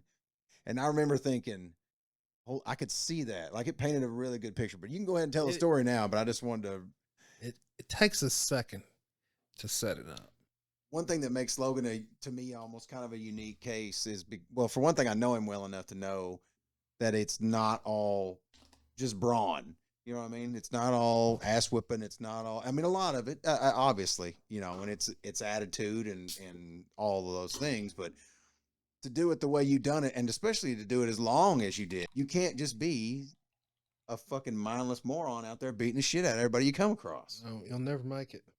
And that's where I think a lot of inmates and a lot of people are going to think that that's all those guys are, because that's all they get to see of them, because that's all they'll let them see. Your mind is it's a weird thing, man. The things that it'll allow you to put up with, Mm-hmm. and then it'll allow you to do, and then torment you with later on. No shit, yeah. And fucking insane. Like, and I think a lot of that's just getting older and getting more mature, you know? Transported some inmates a few times to prison, and I didn't really appreciate it, because once I got in there, I thought, I hope they know that I'm not, you know, an inmate. You know, I don't want to be fucking mistaken for a damn inmate. You know, I don't want to be stuck in this bitch, even though I got a gun and uniform and all that on. I still just, I didn't like it. Everybody's an inmate at a prison.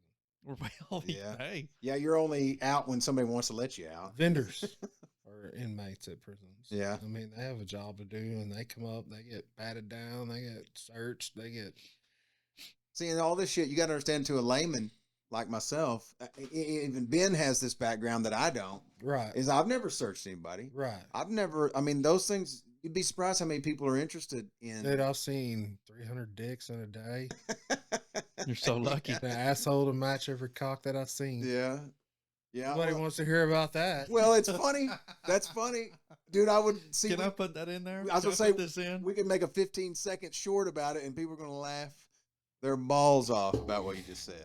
Because it's funny. You know what Dude, I mean? I cannot even begin to explain how, as a heterosexual man, that you go into a place, you walk up to a door, and you tell a dude to strip down to nothing, and then lift your nuts up, and then spin around, show me your asshole, squat and call, go out and exercise on the yard. You have to do that every time? Damn. And Okay. you know what happens if you don't? That dude's going to go out and squat on the yard. There'd be a knife coming out of his asshole, and you're going to stab a motherfucker. Yeah. How often, I can put that in the podcast, right? What you just said. Like, are we live now? Okay. So how often did they do that and you found something? Do you mean like stripping them before we? Yeah. Oh my God. I mean, I'll tell you, like, when I was young and made some mistakes, I made some, because that stuff's very, it's hard to mentally make yourself actually look. No, the looking part's the easy part. The mental part is blocking out that you're looking at what you're looking at. You know what I mean? The part where you have to build it up is it doesn't matter to you. Yeah. Like, one of my lieutenants one time, we escorted a dude to the hospital related to a fight or anything. This dude had to go to the hospital. He's fixing to die or something. So they get him in there. You got to watch him do the surgery on him. Like, I mean, they can't leave your side. Really? It doesn't matter. You're responsible for that guy. And not only are you responsible for that guy, you're responsible for everything that guy does. You know what I mean? So Yeah. if you don't take that responsibility serious, then you're leaving that guy or the next guy or something else to happen in a hospital. Shit, my wife works at a hospital. My dad worked, motherfucker, taking off running in a hospital or something, you know? Right. So you're watching everything. So, like, one of my first transports, the dude that I was with, he was like, look, man, that dude's got a tattoo on his dick. And I was like, what? He was like, look at it, man. He's got a tattoo on his dick. They're sitting there doing surgery on this motherfucker. I'm like, I don't want to look at his dick. He goes, what are you, fucking gay? Just look at his dick, man. It's got a tattoo on it. I was like, are you serious? That would be a very strange day. Yeah, I'd be like, what the fuck are we talking about? These are conversations that only happen to prison guards. Yeah. Or correctional officers, whatever you may like to be called. You're sitting there, and this dude that you look up to and respect is telling you to look at another man's dick because he's a shitty tattoo on it. He's like, how bad do you think that hurt? Sure, it hurt pretty fucking bad. Yeah. I don't know. I don't care. You know what I mean? To me, it didn't matter. Yeah. There's nothing sexual about it. I'll work with dudes that can tell you, man, this dude's got a little dick. This dude's got a huge dick. And I think, you know, on some level, it's probably to diffuse it in your head, you know, to do that kind of shit. And it's everybody's different ways. Like I said, to me, it's just business. Yeah. And I try to make everything I done dealing with the inmates just business. But it was hard. And that's where we get back to like where I was talking about a while ago, like the executions and stuff. You know what I mean? Like the first execution that I ever worked, at 5 o'clock in the morning, the CERT team takes over. We go and get this guy out of his high-mac cell, and we take him up to the infirmary. They x-ray him, make sure he's got nothing on him, load him back up in the van, bring him back to H unit, stick him in the death cell. And from then on, you're on cell watch, is what they called it.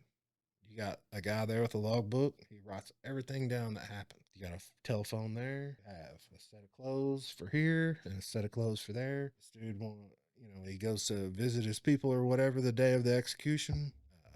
Strip him out, move him over to this other cell, get him these clothes to wear. They escort him over to the cells, and then he sits over and visits. Then he comes back, chaplain comes, warden comes, everybody comes around, sees him, gets his last meal. I've seen a lot of last meals, which were insane. These people would, they're sitting in this cell, man. This is their last day on earth. That was hard for me to wrap my mind around. That would be a weird thing. Yeah. I'm sitting here, this dude ain't got nobody to talk to but me. My other two motherfuckers run off and left me. And I'm running the logbook, so I got to sit there. He's sitting there talking to me about OU football, and all I can think about, this motherfucker ain't going to know whether we were any good or not. He's going to be, if he did what he did, he's going to be burning in hell. If he didn't, then, maybe God will let him watch football. I don't know. That's a pretty good quote right there. What was he in for? Obviously murder, but was it? I couldn't tell you. Oh. I really didn't, man. I never got into that stuff. Some people had to know. I didn't want to know. I didn't want to know nothing about them. But over the years, I worked a lot of different posts on the executions. We had roving armed patrols. We had the evening cell watch was different than the day shift cell watch because that's when they actually done the executions and stuff. Actually said on my CERT commander that I talked about earlier, when he got ready to retire, he said, I'm going to give everybody opportunities that on an execution, you can either be on a strap down team or you can be sit in the visitor's room if you want. Well, the visitor's room, you watch the whole fucking thing. You're sitting there and they bring them in, they strap them down, last words, shoot it to them. Well, I was like, well, I'll do the strap down team, so I didn't have any idea, sit there and talk to this guy. And the warden at the time would walk up to the shower door because that's where he'd be standing. He'd ask them, are you ready? Yeah. I'd walk them over to the execution chamber. No restraints, no nothing. Set them down in the execution chamber, and then we'd strap them down. And you step out after you've strapped them down. You're standing outside talking to your buddies, and they beat on the door and open the door and walk back in there, and you take the dead guy out. Insane, man. You were there a second ago. You come back, he's dead. Yeah. It was very, very, I don't know, different.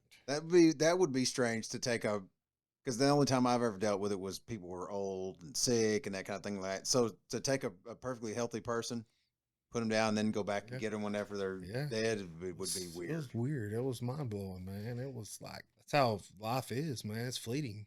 Well, like the guy we were talking about earlier, when I talked to him, because he kind of volunteered a few things to me about it, and he says, this thing is, he said, I would do it again. It's not that, he said, but people don't realize what it's like that, you have these people that are for it and these people that are against it. But he said, no matter if you're for it or against it, it's a totally different thing when you're standing there and it's happening.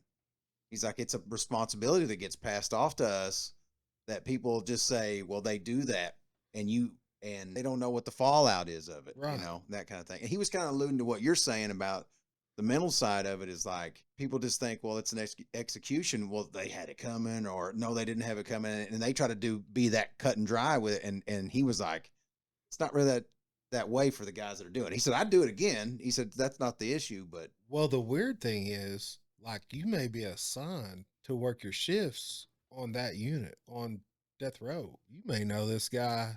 in life or whatever. Well, I mean, you just may. Know him for a year or two. Yeah, he or was a however long run you're in man there. over there or something, you know, which is a guy that gets out and does all the cleaning and working and running. You know, that's why they call him run men. You may have good rapport with this dude to work on Thursday and come back on from your vacation. Well, you got a new run man because your last one's dead. You know, I don't know. There's middle gears there where you go through them. I would think I didn't know if you guys were, kind of instructed to not talk to them on that during that day or while they're, or if it was just Now, whatever man, you want there's to do. 3 dudes up there that are probably in their 20. Well, it's all changed now. The troopers and all kinds of shit run it now since the drugs are problems they've had with the drugs and stuff. The actual execution drugs, my opinion on the first guy that they executed, that all the problems that they had with, was not a very nice person. Oh, the guy that was executed. Yeah, he was not a nice person. He was not pleasant. Not even in there. No, and death row's different because death row is actually one of the greatest places to work. As far as the way the guys act, Yeah, because they obey the rules. They will subpoena.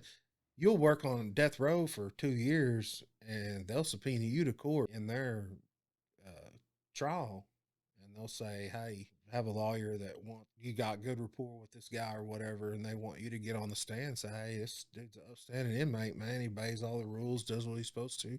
That's what they're looking for. He don't." Need to die. He can at least, whether he lives in society or not, he could do his time not dying. Shit, that ain't my decision to make. State and the court has already made that decision. And I've seen people that struggled with it, man. Religious people that were good at CERT, they were good shooters, good fighters, good, they were good at stuff, but they really struggled with the execution part of it. Really went against the way that they believe. And I understood that. You know what I mean? I did. And to see it firsthand is different. Yeah. It really is, man. It's something, well, that's what I say as a guy that's outside of it, like myself, not even ever done any sort of law enforcement or anything like that.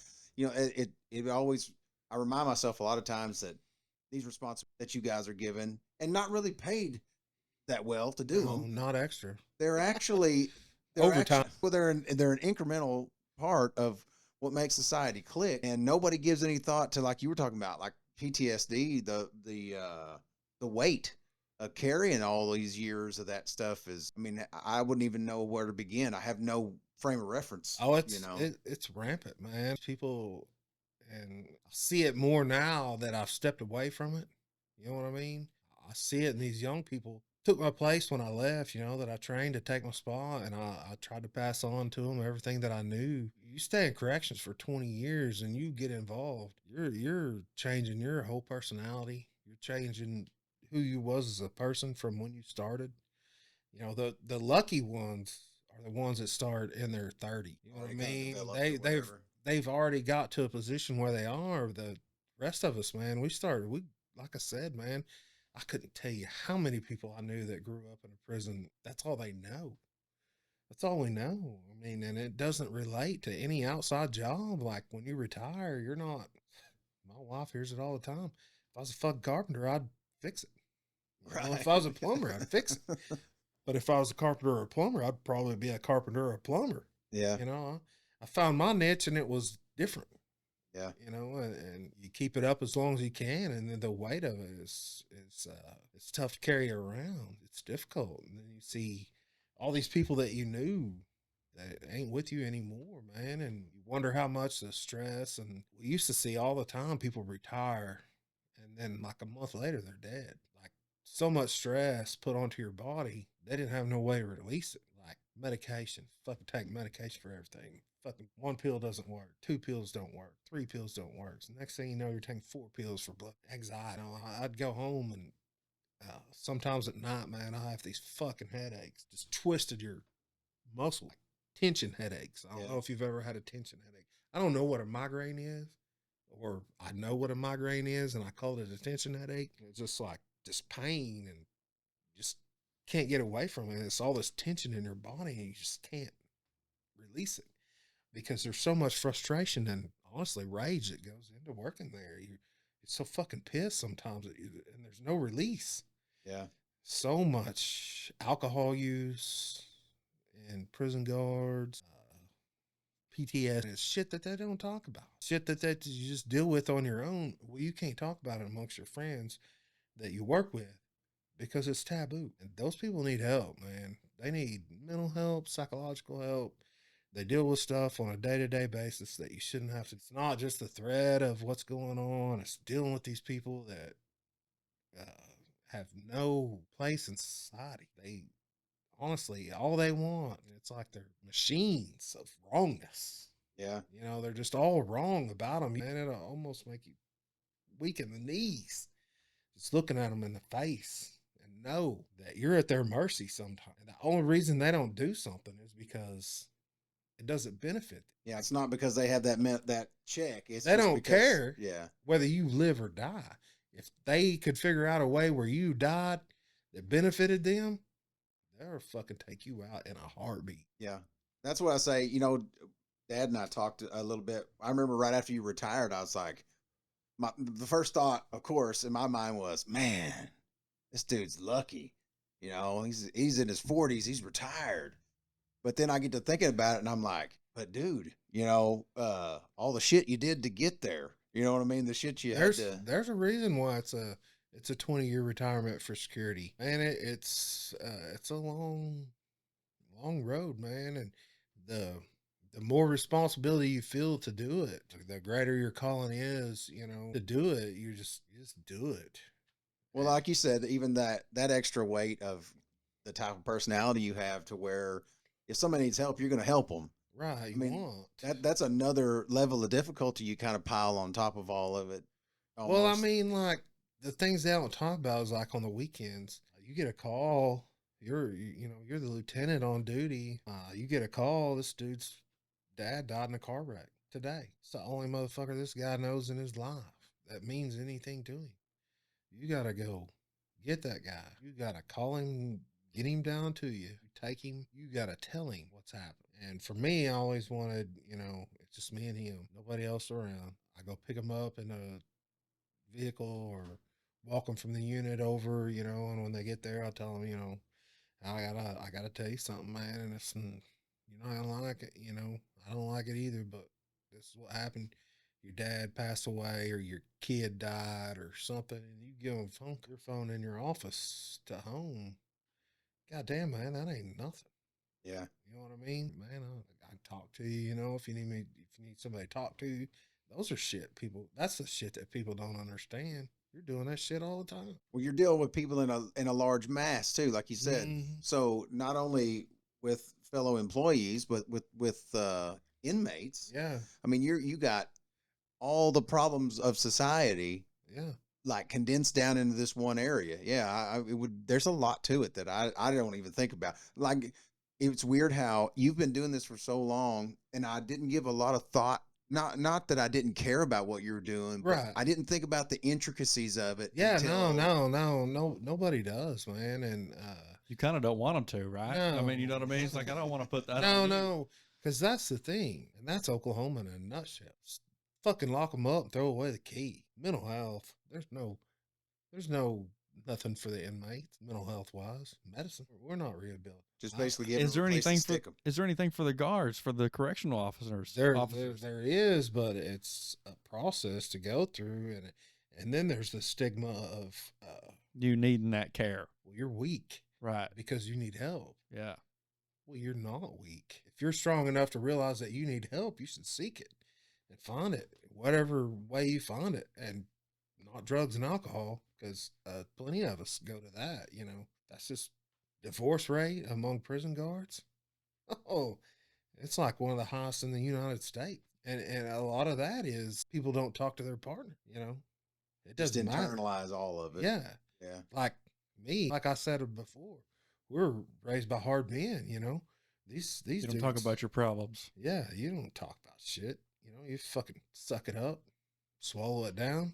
And I think even with like the divorce rate, I would think that even if you did talk about it, you're still hardened, and Well, it would still be hard to live there, with someone that's hardened like that. You know, there was two choices to make for me early on, and I chose not to talk. I told my wife early on, and me and my wife are fucking shining example. You can be married, and you know, and you can work. You just got to work at 20+ years of being together.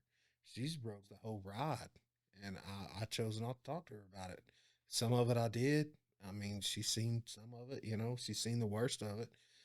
But for the most part, it's just having that person there. You know, when you go home and you got your kids, and you can just let go of all that. A lot of people don't have that, man, especially young people. Well, it's hard too when it's something that you do for a living. Or I know I'm pretty bad about it too. About leaving work at work Yeah, is hard to do, and it especially in is. the line you're in, because for me, anytime violence is involved, if I get in a confrontation, even let's say at work, it's an argument with Right. somebody, I carry it around for a day or two of thinking, did I handle that right? Should I have gotten more pissed at that guy? Should I probably have let it go? Why am I even thinking about it? Why do I even Right. give a shit? Yeah. You go through all these stages of things. So I couldn't imagine that being the order of the day every day is I got to put this face on of, hey, I'm in control. Don't fucking do that. Well, you Do can't this. forget that guy. If Yeah. you get into it with him, you can't forget him. You may not need to remember his name, but you don't need to remember his face because, like, at Jackie Brown, you get into it with a guy, you fuck forget about it. You know, it's just what it is. Prison stuff. You're out there walking around amongst them. Yeah. You know, you got inmates all around you. There's that 4 or 5 guys out there that hate your fucking guts. Yeah. And then there's the other 80% of them. Nothing matters to. They don't have feelings, man. I don't know how to say it other than they really don't care. If they can use you, they'll use you. If they can't use you, they don't care about you. Yeah. You know what I mean? They're going to find somebody they can use. They're going to find somebody. Something's going to happen. That was the thing that always kind of struck me about Donnie. And I keep going back to him because I've really gotten to know him pretty well since I've been around him quite a bit. Is guys that I've talked to in the past, you could always get that impression, like guys that were in trouble a lot. Like I know some guys, a couple of guys spring to mind right now that have been in and out of jail and prison and stuff like that. And some of those guys are that way. You can tell you're like, this dude don't give a shit about anybody. He don't care about right, wrong, or indifferent. He's trying to get by with whatever he can get by with. And then, like Donnie, I'm not really, I mean, it's a surprising thing, but I'm not really that surprised because he wasn't in it just to fucking do something wrong. You know what I mean? He wasn't just in it because mentally something's off. I mean, he genuinely thought he could do both. He could live both lives or whatever. Yeah, he can't, man. Yeah. It's gonna catch up to you. Yeah. And that guy, man, he was 100% right on most stuff he talked in Jackie Brown stuff, but well, he's not violent. Right. We're talking about the violent ones. Yeah. Well, and that's what I mean. Even on any level, though, like a lot of those guys are manipulators. Like guys I've talked to that were in jail. The only time I went to jail, I could tell by talking to some of them guys, they were trying to figure me out. Right. Like they were probing me when they were talking to me. They weren't passing the time. This dude would sit down next to me and he's like, "Are you not going to eat your food?" And I'm not looking at anybody. I'm not paying any attention. And I remember thinking, this guy wants to know if I'm, what I'm open to. This dude he's trying to figure out what am I? If I'll give my food, what else will I give? He found out and you gave your food up. Yeah, but I didn't give it up like this. No, you can have it, bro. I was like this. You fucking eat it. I didn't even, I made sure and keep a thing. You know what I mean? I didn't go, bro, you can have my biscuit. I don't want it. And anything else you want, son. You know what I mean? Fuck no, At least they gave you something to eat when you went to jail. I didn't get nothing to eat. Oh, really? No. I stayed in the drunk tank. Oh, well, you wasn't. McAllister. Oh, yeah. Yeah. Well, you weren't in there. I was in there fucking like 11 hours, though, dude. Or I was maybe a little bit longer. Shit, it was 8 hours. It's a great fucking story. I did not know that you'd been to jail. I didn't know this. That is a great story.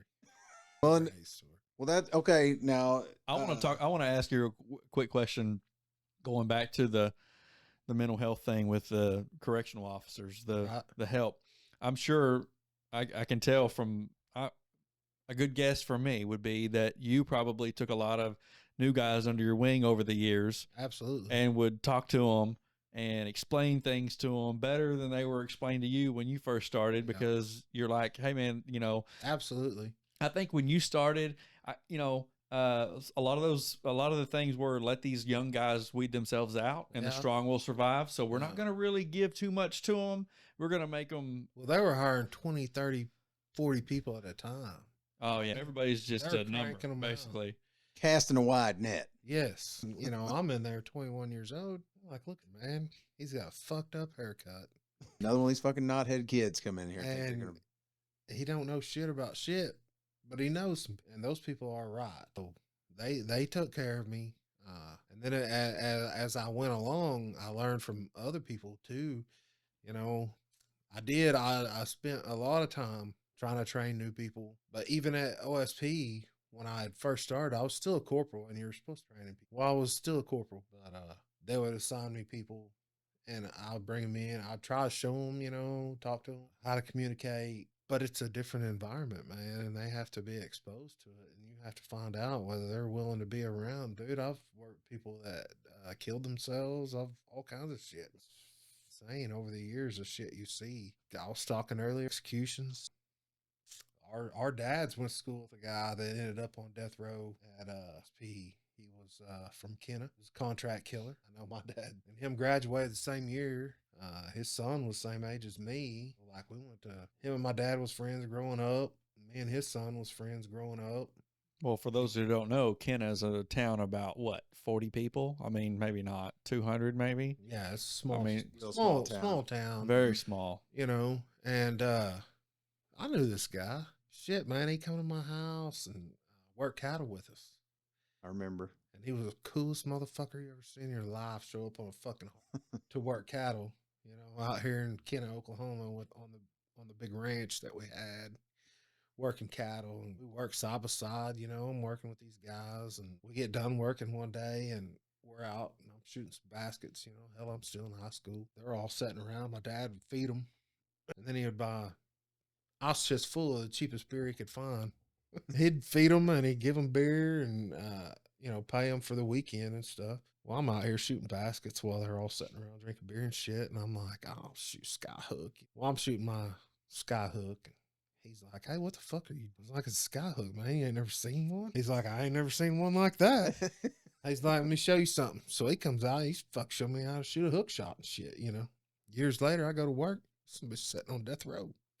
Stone cold killer. That would be weird. That would be a Now, weird thing. did you interact with him? Yeah. And did he know who you were? And No, he didn't until one night. somebody accidentally told him. Me and another guy was sitting around talking about Old people times. that we knew. Oh gosh. I was like, hey, you know, I know this guy down here. He taught me how to shoot a hook shot. He was like, really? Yeah. And we're sitting there talking about it. Well, on H Unit, you had intercoms from the control room to the cells. So you could communicate. Want to go to yard? You want this? They'd bang on the window. They'd need something. Next time you were out counting, you'd bring them, you know, request staff or whatever paperwork they needed or whatever, you know, that's how it went. So I'm talking about this dude, you know, killed some motherfuckers, fix to get executed. And this guy that I'm working with reaches over, punches this dude's button. It's like, hey, you recognize this guy I'm working with? And I'm looking at him like, dude, I've worked down here for a year. I don't want this motherfucker to know who I am. You know what I mean? If he don't know who I am, well, then he's like, yeah, you know, you graduated with his dad. What's your dad's name? I was like, Told him your dad's name. And here we go. You know, and he was like, yeah, I know. I can walk back down there, count him the next time. You know, just gave me the head nod. We went on about our business. When it come time for his execution, I asked him not to do the cell watch. You know, where we sit down there with them in the mornings and in the evenings when they go. I was like, you know, I'll do whatever you want me to, but I'm not out. You know, I'll do. So I was on the armed patrol that took him to the morgue. Oh, yeah. Yeah. Which was another weird fucking thing. Huh. Armed patrol to take him to the... Yeah, we had an armed patrol that rotated around the prison. We'd just drive around the prison. And then after the execution, we had a hearse. We'd load the body up in a hearse, take him to the ME at the emergency room at McAllister Regional. So Roll him over there, put him on a gurney, take him in. I mean, he'd be like, yeah, they're dead as a motherfucker. Do Well, what that's you do why with it's it. armed, because they've got to. Oh, until he's Until confirmed. they're confirmed. Yeah. I mean, the doctor pronounces them dead there, but until the ME takes over, the medical examiner takes over, you're still in possession of them. That's pretty. Yeah, I didn't ever think about It that. could still be Yeah. alive.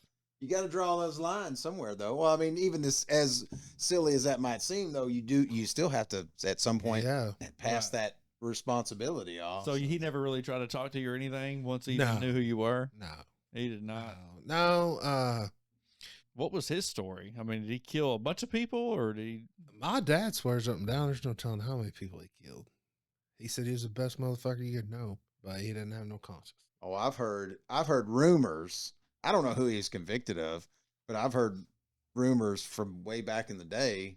Leo Reasoner? Yeah. Yeah. They ended up convicting his killer, and it So- wasn't.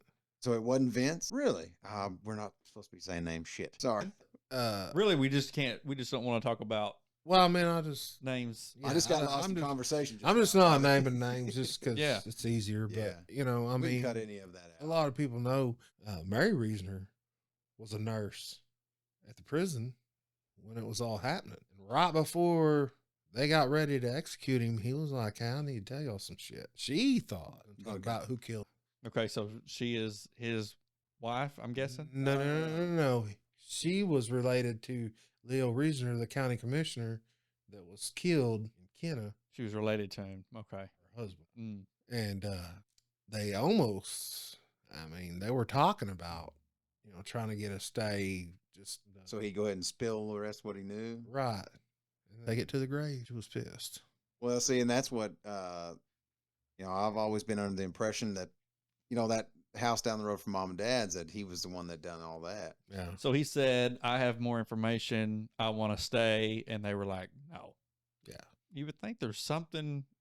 You know what I No. mean? Now, the justice system. The Don't wheels, get me started. the wheels of justice, once they start spinning, do not stop. Yeah, that's the truth.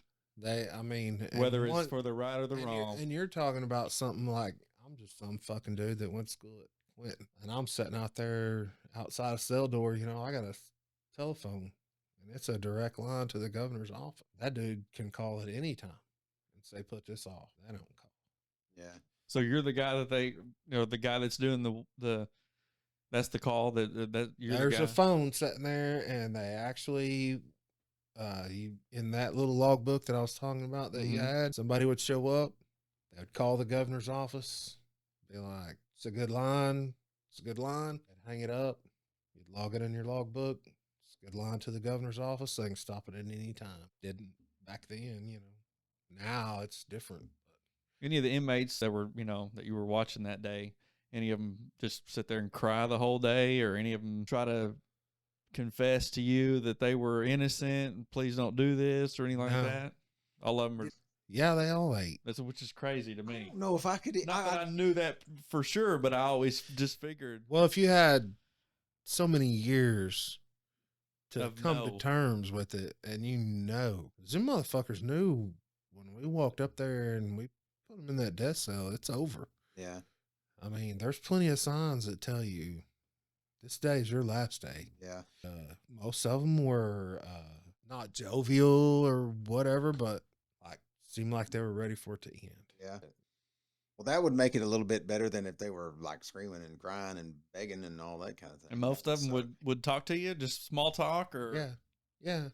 Just passing the time, man. Shit, it don't matter, I guess, if you're waiting on a bus or waiting to die. Are you talking through the door? Yeah. Okay. Yeah, no, there was no personal contact. It's everything's in restraints, leg irons, handcuffs, belly chains, stripping them down, all that stuff, man.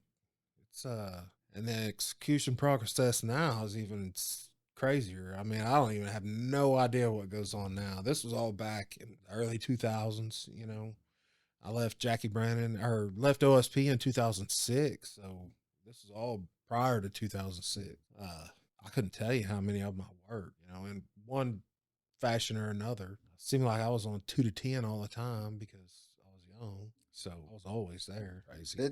Did that kind of prompt, would you say it had maybe not the executions in particular, but Did you leave OSP because of the environment? I mean, were you tired of doing it that way, or I left OSP 100% because of leadership. Really? I was ready to resign and go to another job. Things didn't work out. I interviewed for some jobs. Like I say, you come from the prison, man. Job skills, you know, hard to find something applicable? I guess. yeah, nobody's looking for, you know, a carpenter that can beat the nail head into the ground, you know, or whatever. They're wanting somebody to build something, you know. So it was hard to find a job, and a friend of mine called me and said, "Hey, did you see where Jackie Brennan's hiring 5 sergeants?" And I said, "No." I said, "What are you going to do?" He said, "Well, I think I'm going to put in." I said, "I think I'm going to put in for one too." I ended up getting a sergeant slot at Jackie Brennan, which was the same rank I was at OSP. Discussed with the leadership of the prison at the time. And we may have touched on it. Jackie Brandon is a minimum security. Minimum right? security, yeah. And it's right next to the right prison. next to OSP. Was it like safety concerns, or just the way they were scheduling people, or what? There- All the above. Long list of things. Oh yeah, there was plenty of it. Well, I mean, you know, you go into mandatory overtime, you got a list. These people are going to work a double this day. So you know if your name was on that list, you were 16 hours, you were there. Well, half the motherfuckers on that list would call in. So if you worked a double the day before, the next day, you ain't on the list, but guess what? You ain't going home. I got tired of Getting pushed around. one person showing up to relieve me, and I'm like, "Hey, where's your help at?" And they're like, "Nobody called and told you that you're staying over and working." I'm like, "No, they didn't." Damn, man. So, you know, here you are exhausted, you know, you got plans, whatever. It was Well, other people being treated that way, or and it was all new to them. Yeah, it was everybody. Because all these people that were in leadership positions, none of those people ever had to work overtime. Like I said, when I first started, you didn't work overtime. You knew they were going to steal it from you. They would find a way to do it. But then you had all these captains and lieutenants that just didn't give a fuck. It was just another number to them, you know?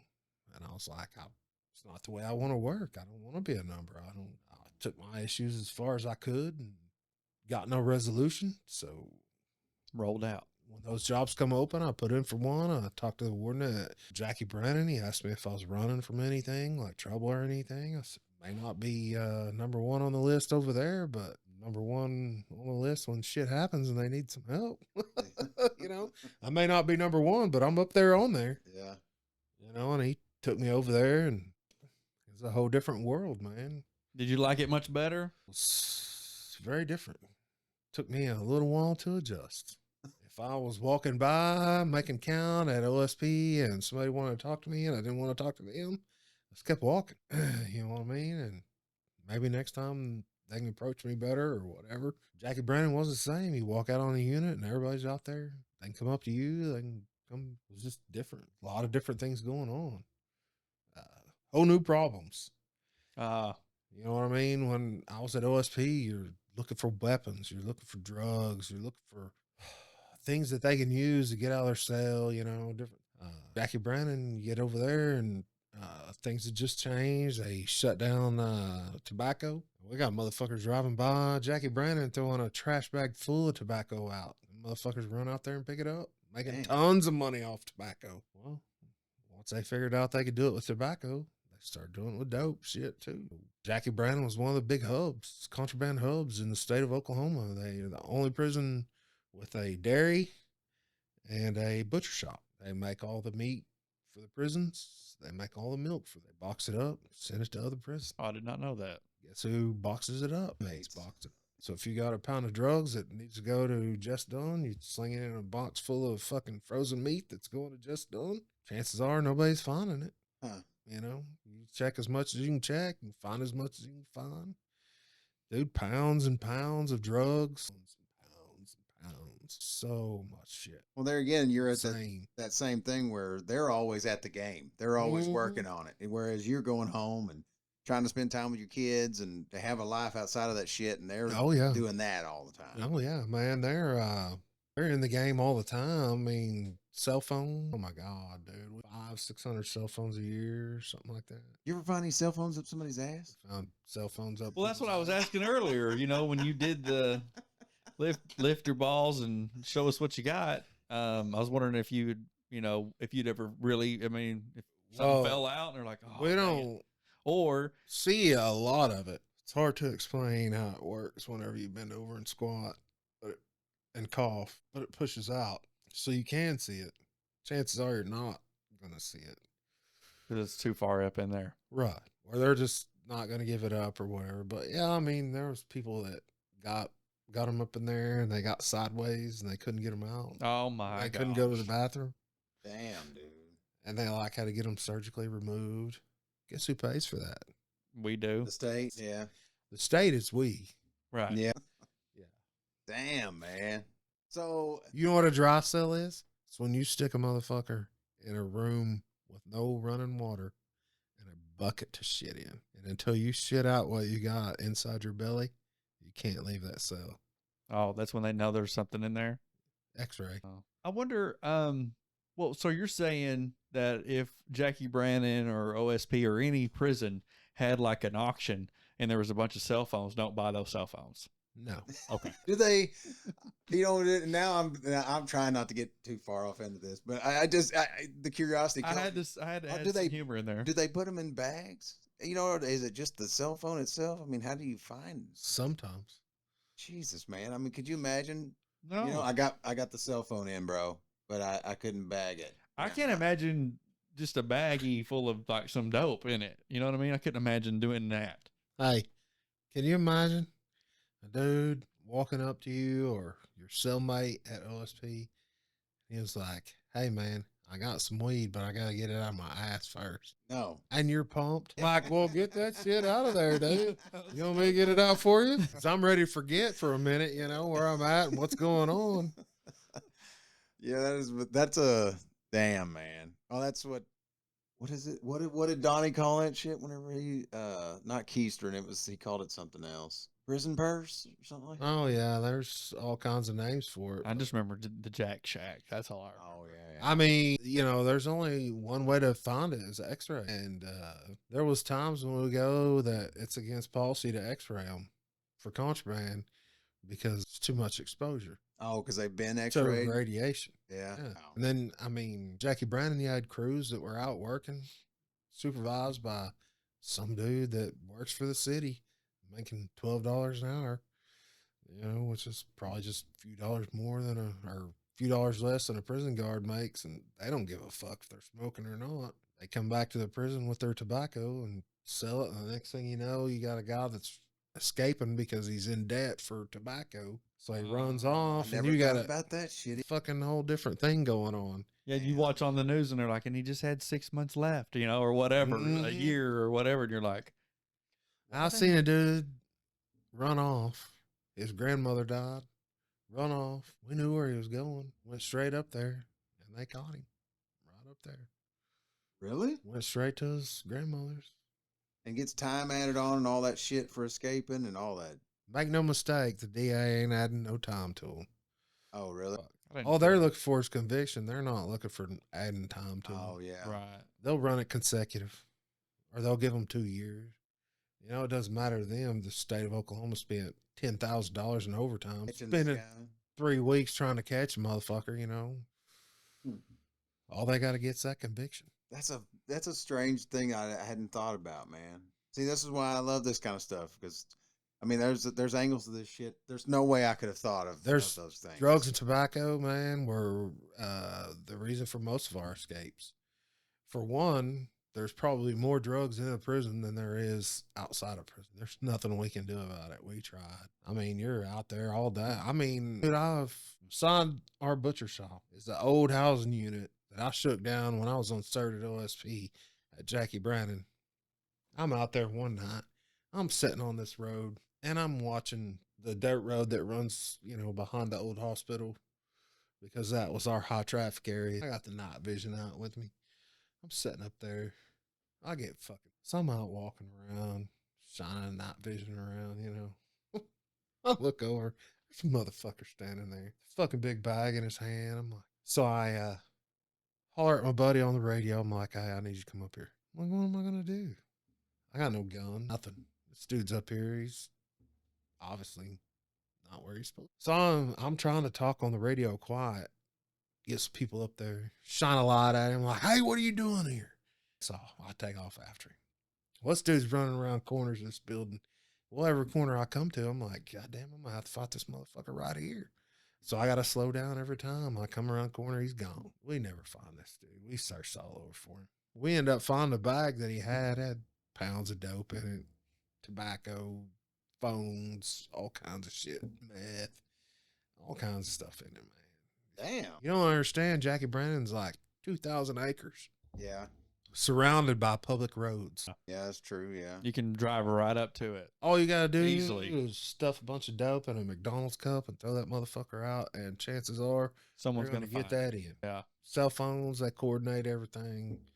We'd confiscate cell phones with maps and all kinds of shit. The shit you're fighting is it's insane. You can't win. You couldn't stomp it. Yeah. God, man. You know, I mean, and on this 2,000 acre prison at night, there's 8 people working. Damn. 2 people have to be on A unit, 2 people have to be on B unit, 2 people have to be on C unit, 9 people. So that leaves the person in main control. 4 of those people can't leave. 1 person has to be on each unit at all times. 1 person has to be in control at all times. The shift supervisor, me, and 1 other person that can move around, covering 2,000 acres all night long. And then the next morning at 5:30, 3 o'clock in the morning, you start rolling workers out. Did you do most of the time? Did you work at night whenever you worked at Jackie Brandon? Also? I worked a lot of night shift. I worked a lot of day shift, night shift. Try to stay away from evening shift because it's hard on the family. Yeah. But worked a lot of it.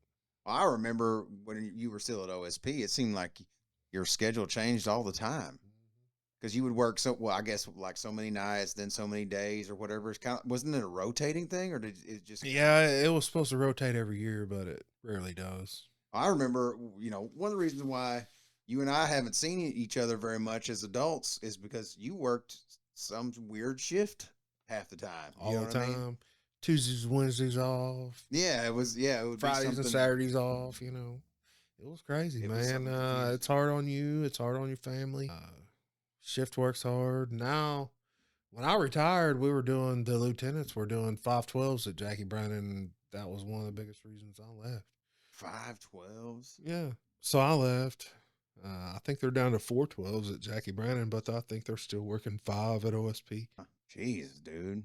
So not only do they got all the shit that goes on while they're working, their home life sucks too because they ain't never home. I don't know. Maybe that was better than when they were working 16s all the time because you never had a schedule on the 16.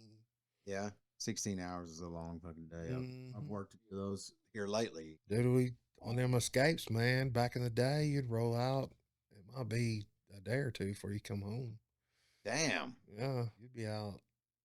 You can't stop looking, Damn, they don't relieve you, though? I mean, somebody doesn't come along and... Well, I mean, they eventually started changing policies, to where you're only supposed to stay out so long. But shit, there's only so many of you to go around, you're trying to do your job and what you think you're supposed to be doing. When I promoted, it was hard because you're like this supervisor now, you know what I mean? You're telling people what to do, responsible for making decisions. And the craziest thing is like the trust that you develop between you and the people that work for you.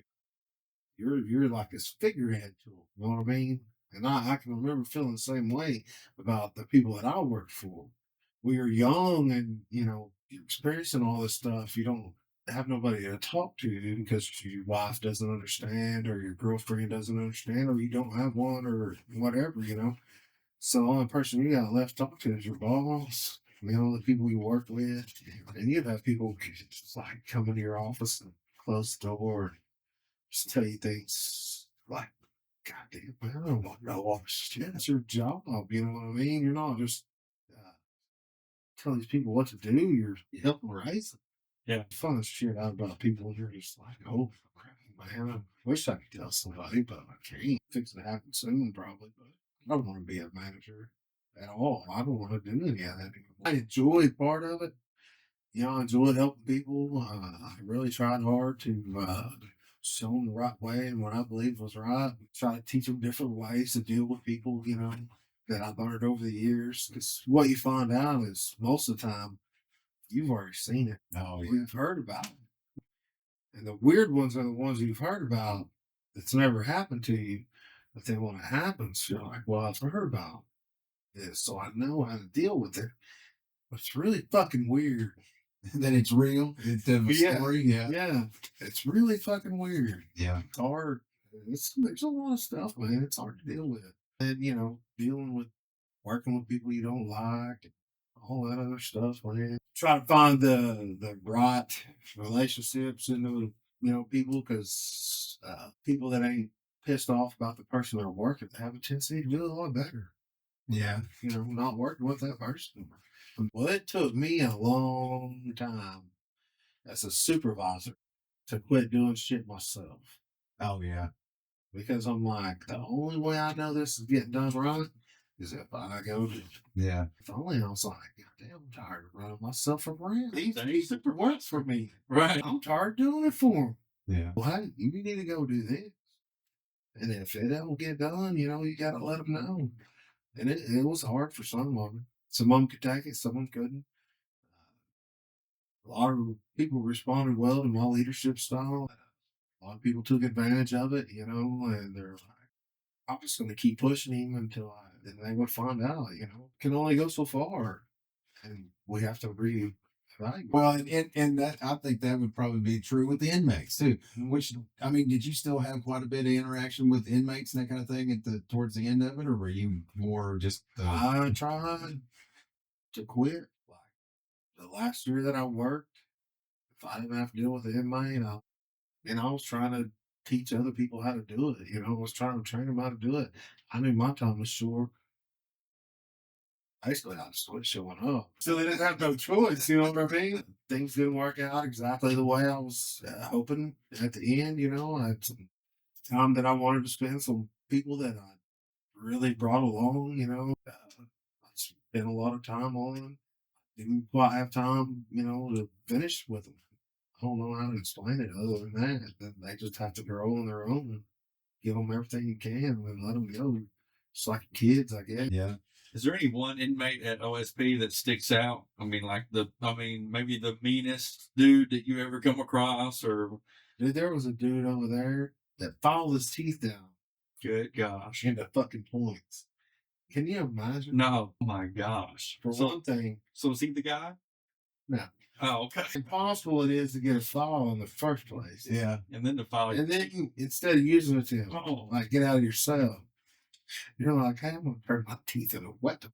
And this guy's supposed to be, able to be rehabilitated, Right. but he files his fucking teeth off. Right. You know. You know, have you ever had a fucking toothache?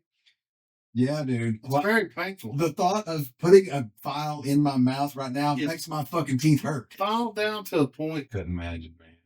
Well, you know, that's a funny thing about what you're talking about. Like, okay, Ben doing law enforcement stuff. Yeah, you're going to see a lot of fucked up situations and all that. To me, Well, all those effed up situations are going right to him. right. Yeah. In a little, Yeah. small area. Yeah. You know what I mean? It's a city. Yeah. When I say it's a city, it's a city. And the only difference between the city is everybody knows everybody's business, just like your neighborhood, Mm-hmm. except it's on the full menu. You know who the shot callers are, you know who the gang members are, you know the crash dummies, the motherfuckers that are just.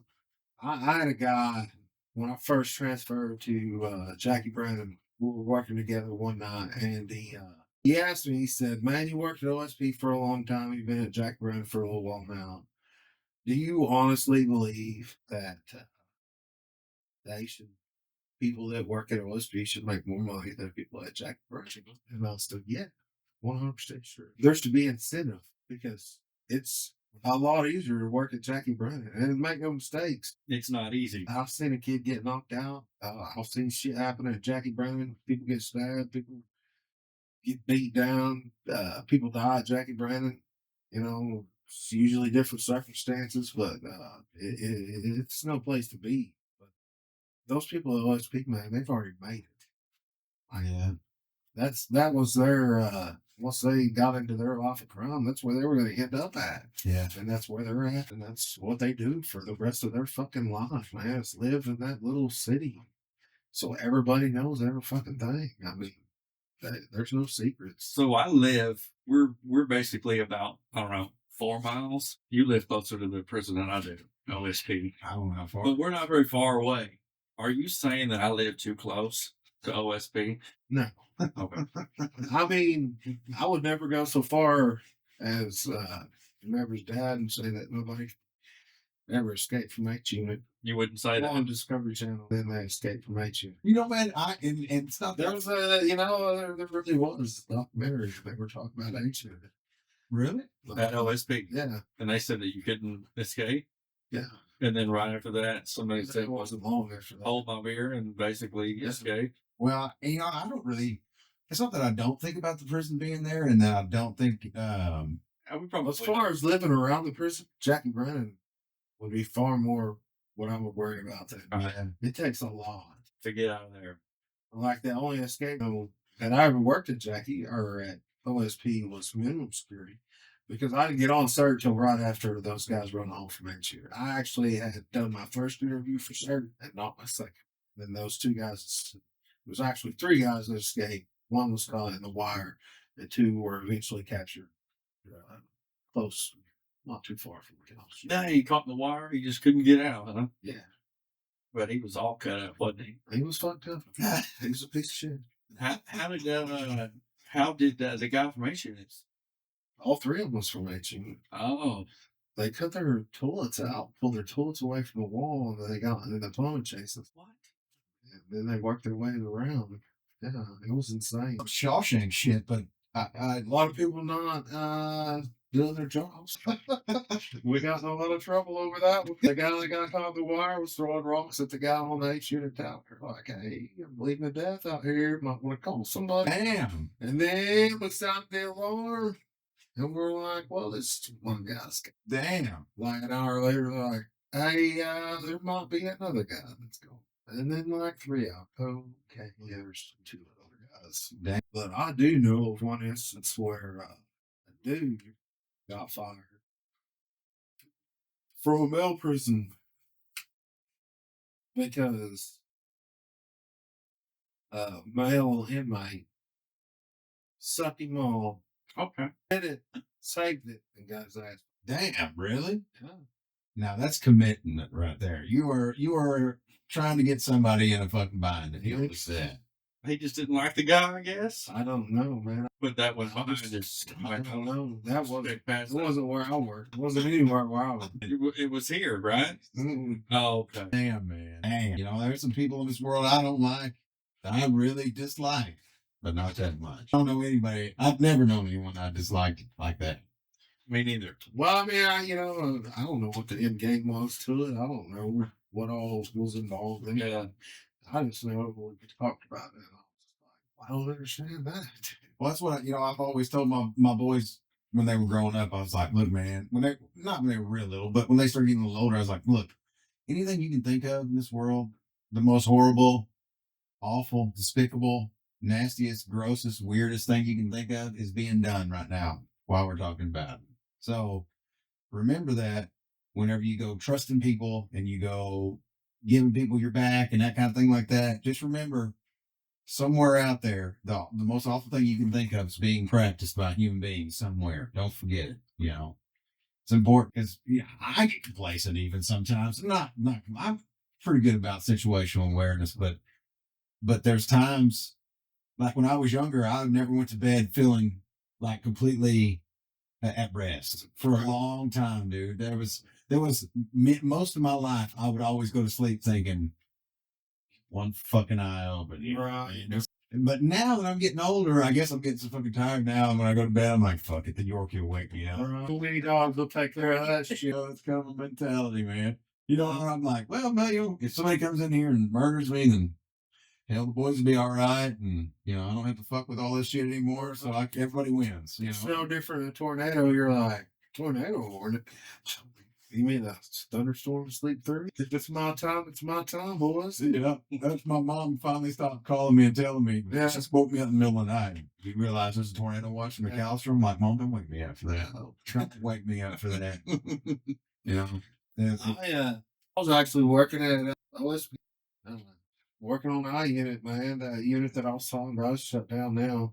But like there was a thunderstorm rolling in, right? We're down there in this basement. Well, you go through these back stairs, go up to the gym. There's an office up there, and then a gym.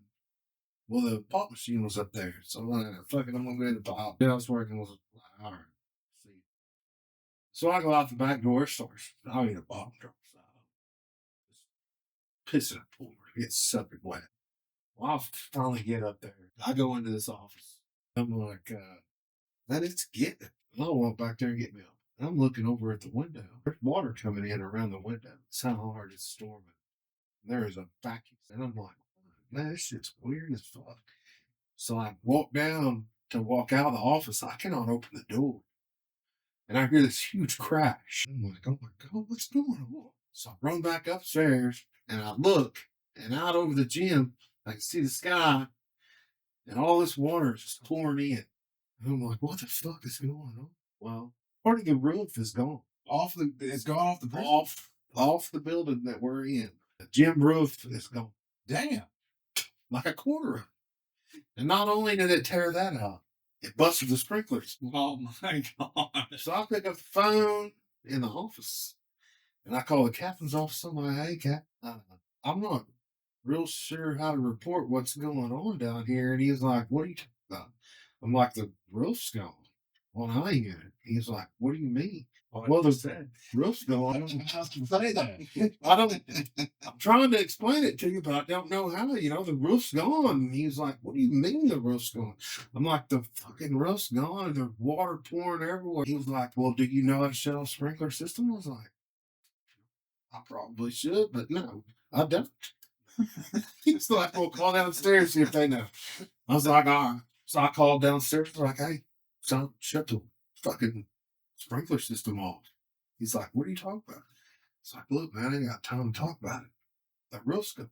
He's like, what do you mean the roof's gone? Motherfucker, the roof's gone. Why does everybody question when I call and say the roof's gone? Why does everybody like, why? What do you mean the roof's gone? I mean, it's fucking gone. I didn't take it myself. It's fucking gone. It's a corner of the building. Water's pouring out. He finally gets the sprinkler system shut off. There's 6 inches of oily, stinky water sitting on the top of the gym. Are there inmates below all that? Yes, there's a basement. That's where the inmates are. Oh, shit. So Cap finally shows up with the lieutenants. He's like, God damn, the roof's gone. What was that? That's what I was trying to tell you. Like, we'll go back downstairs and help him downstairs. Like, you want me to go back downstairs?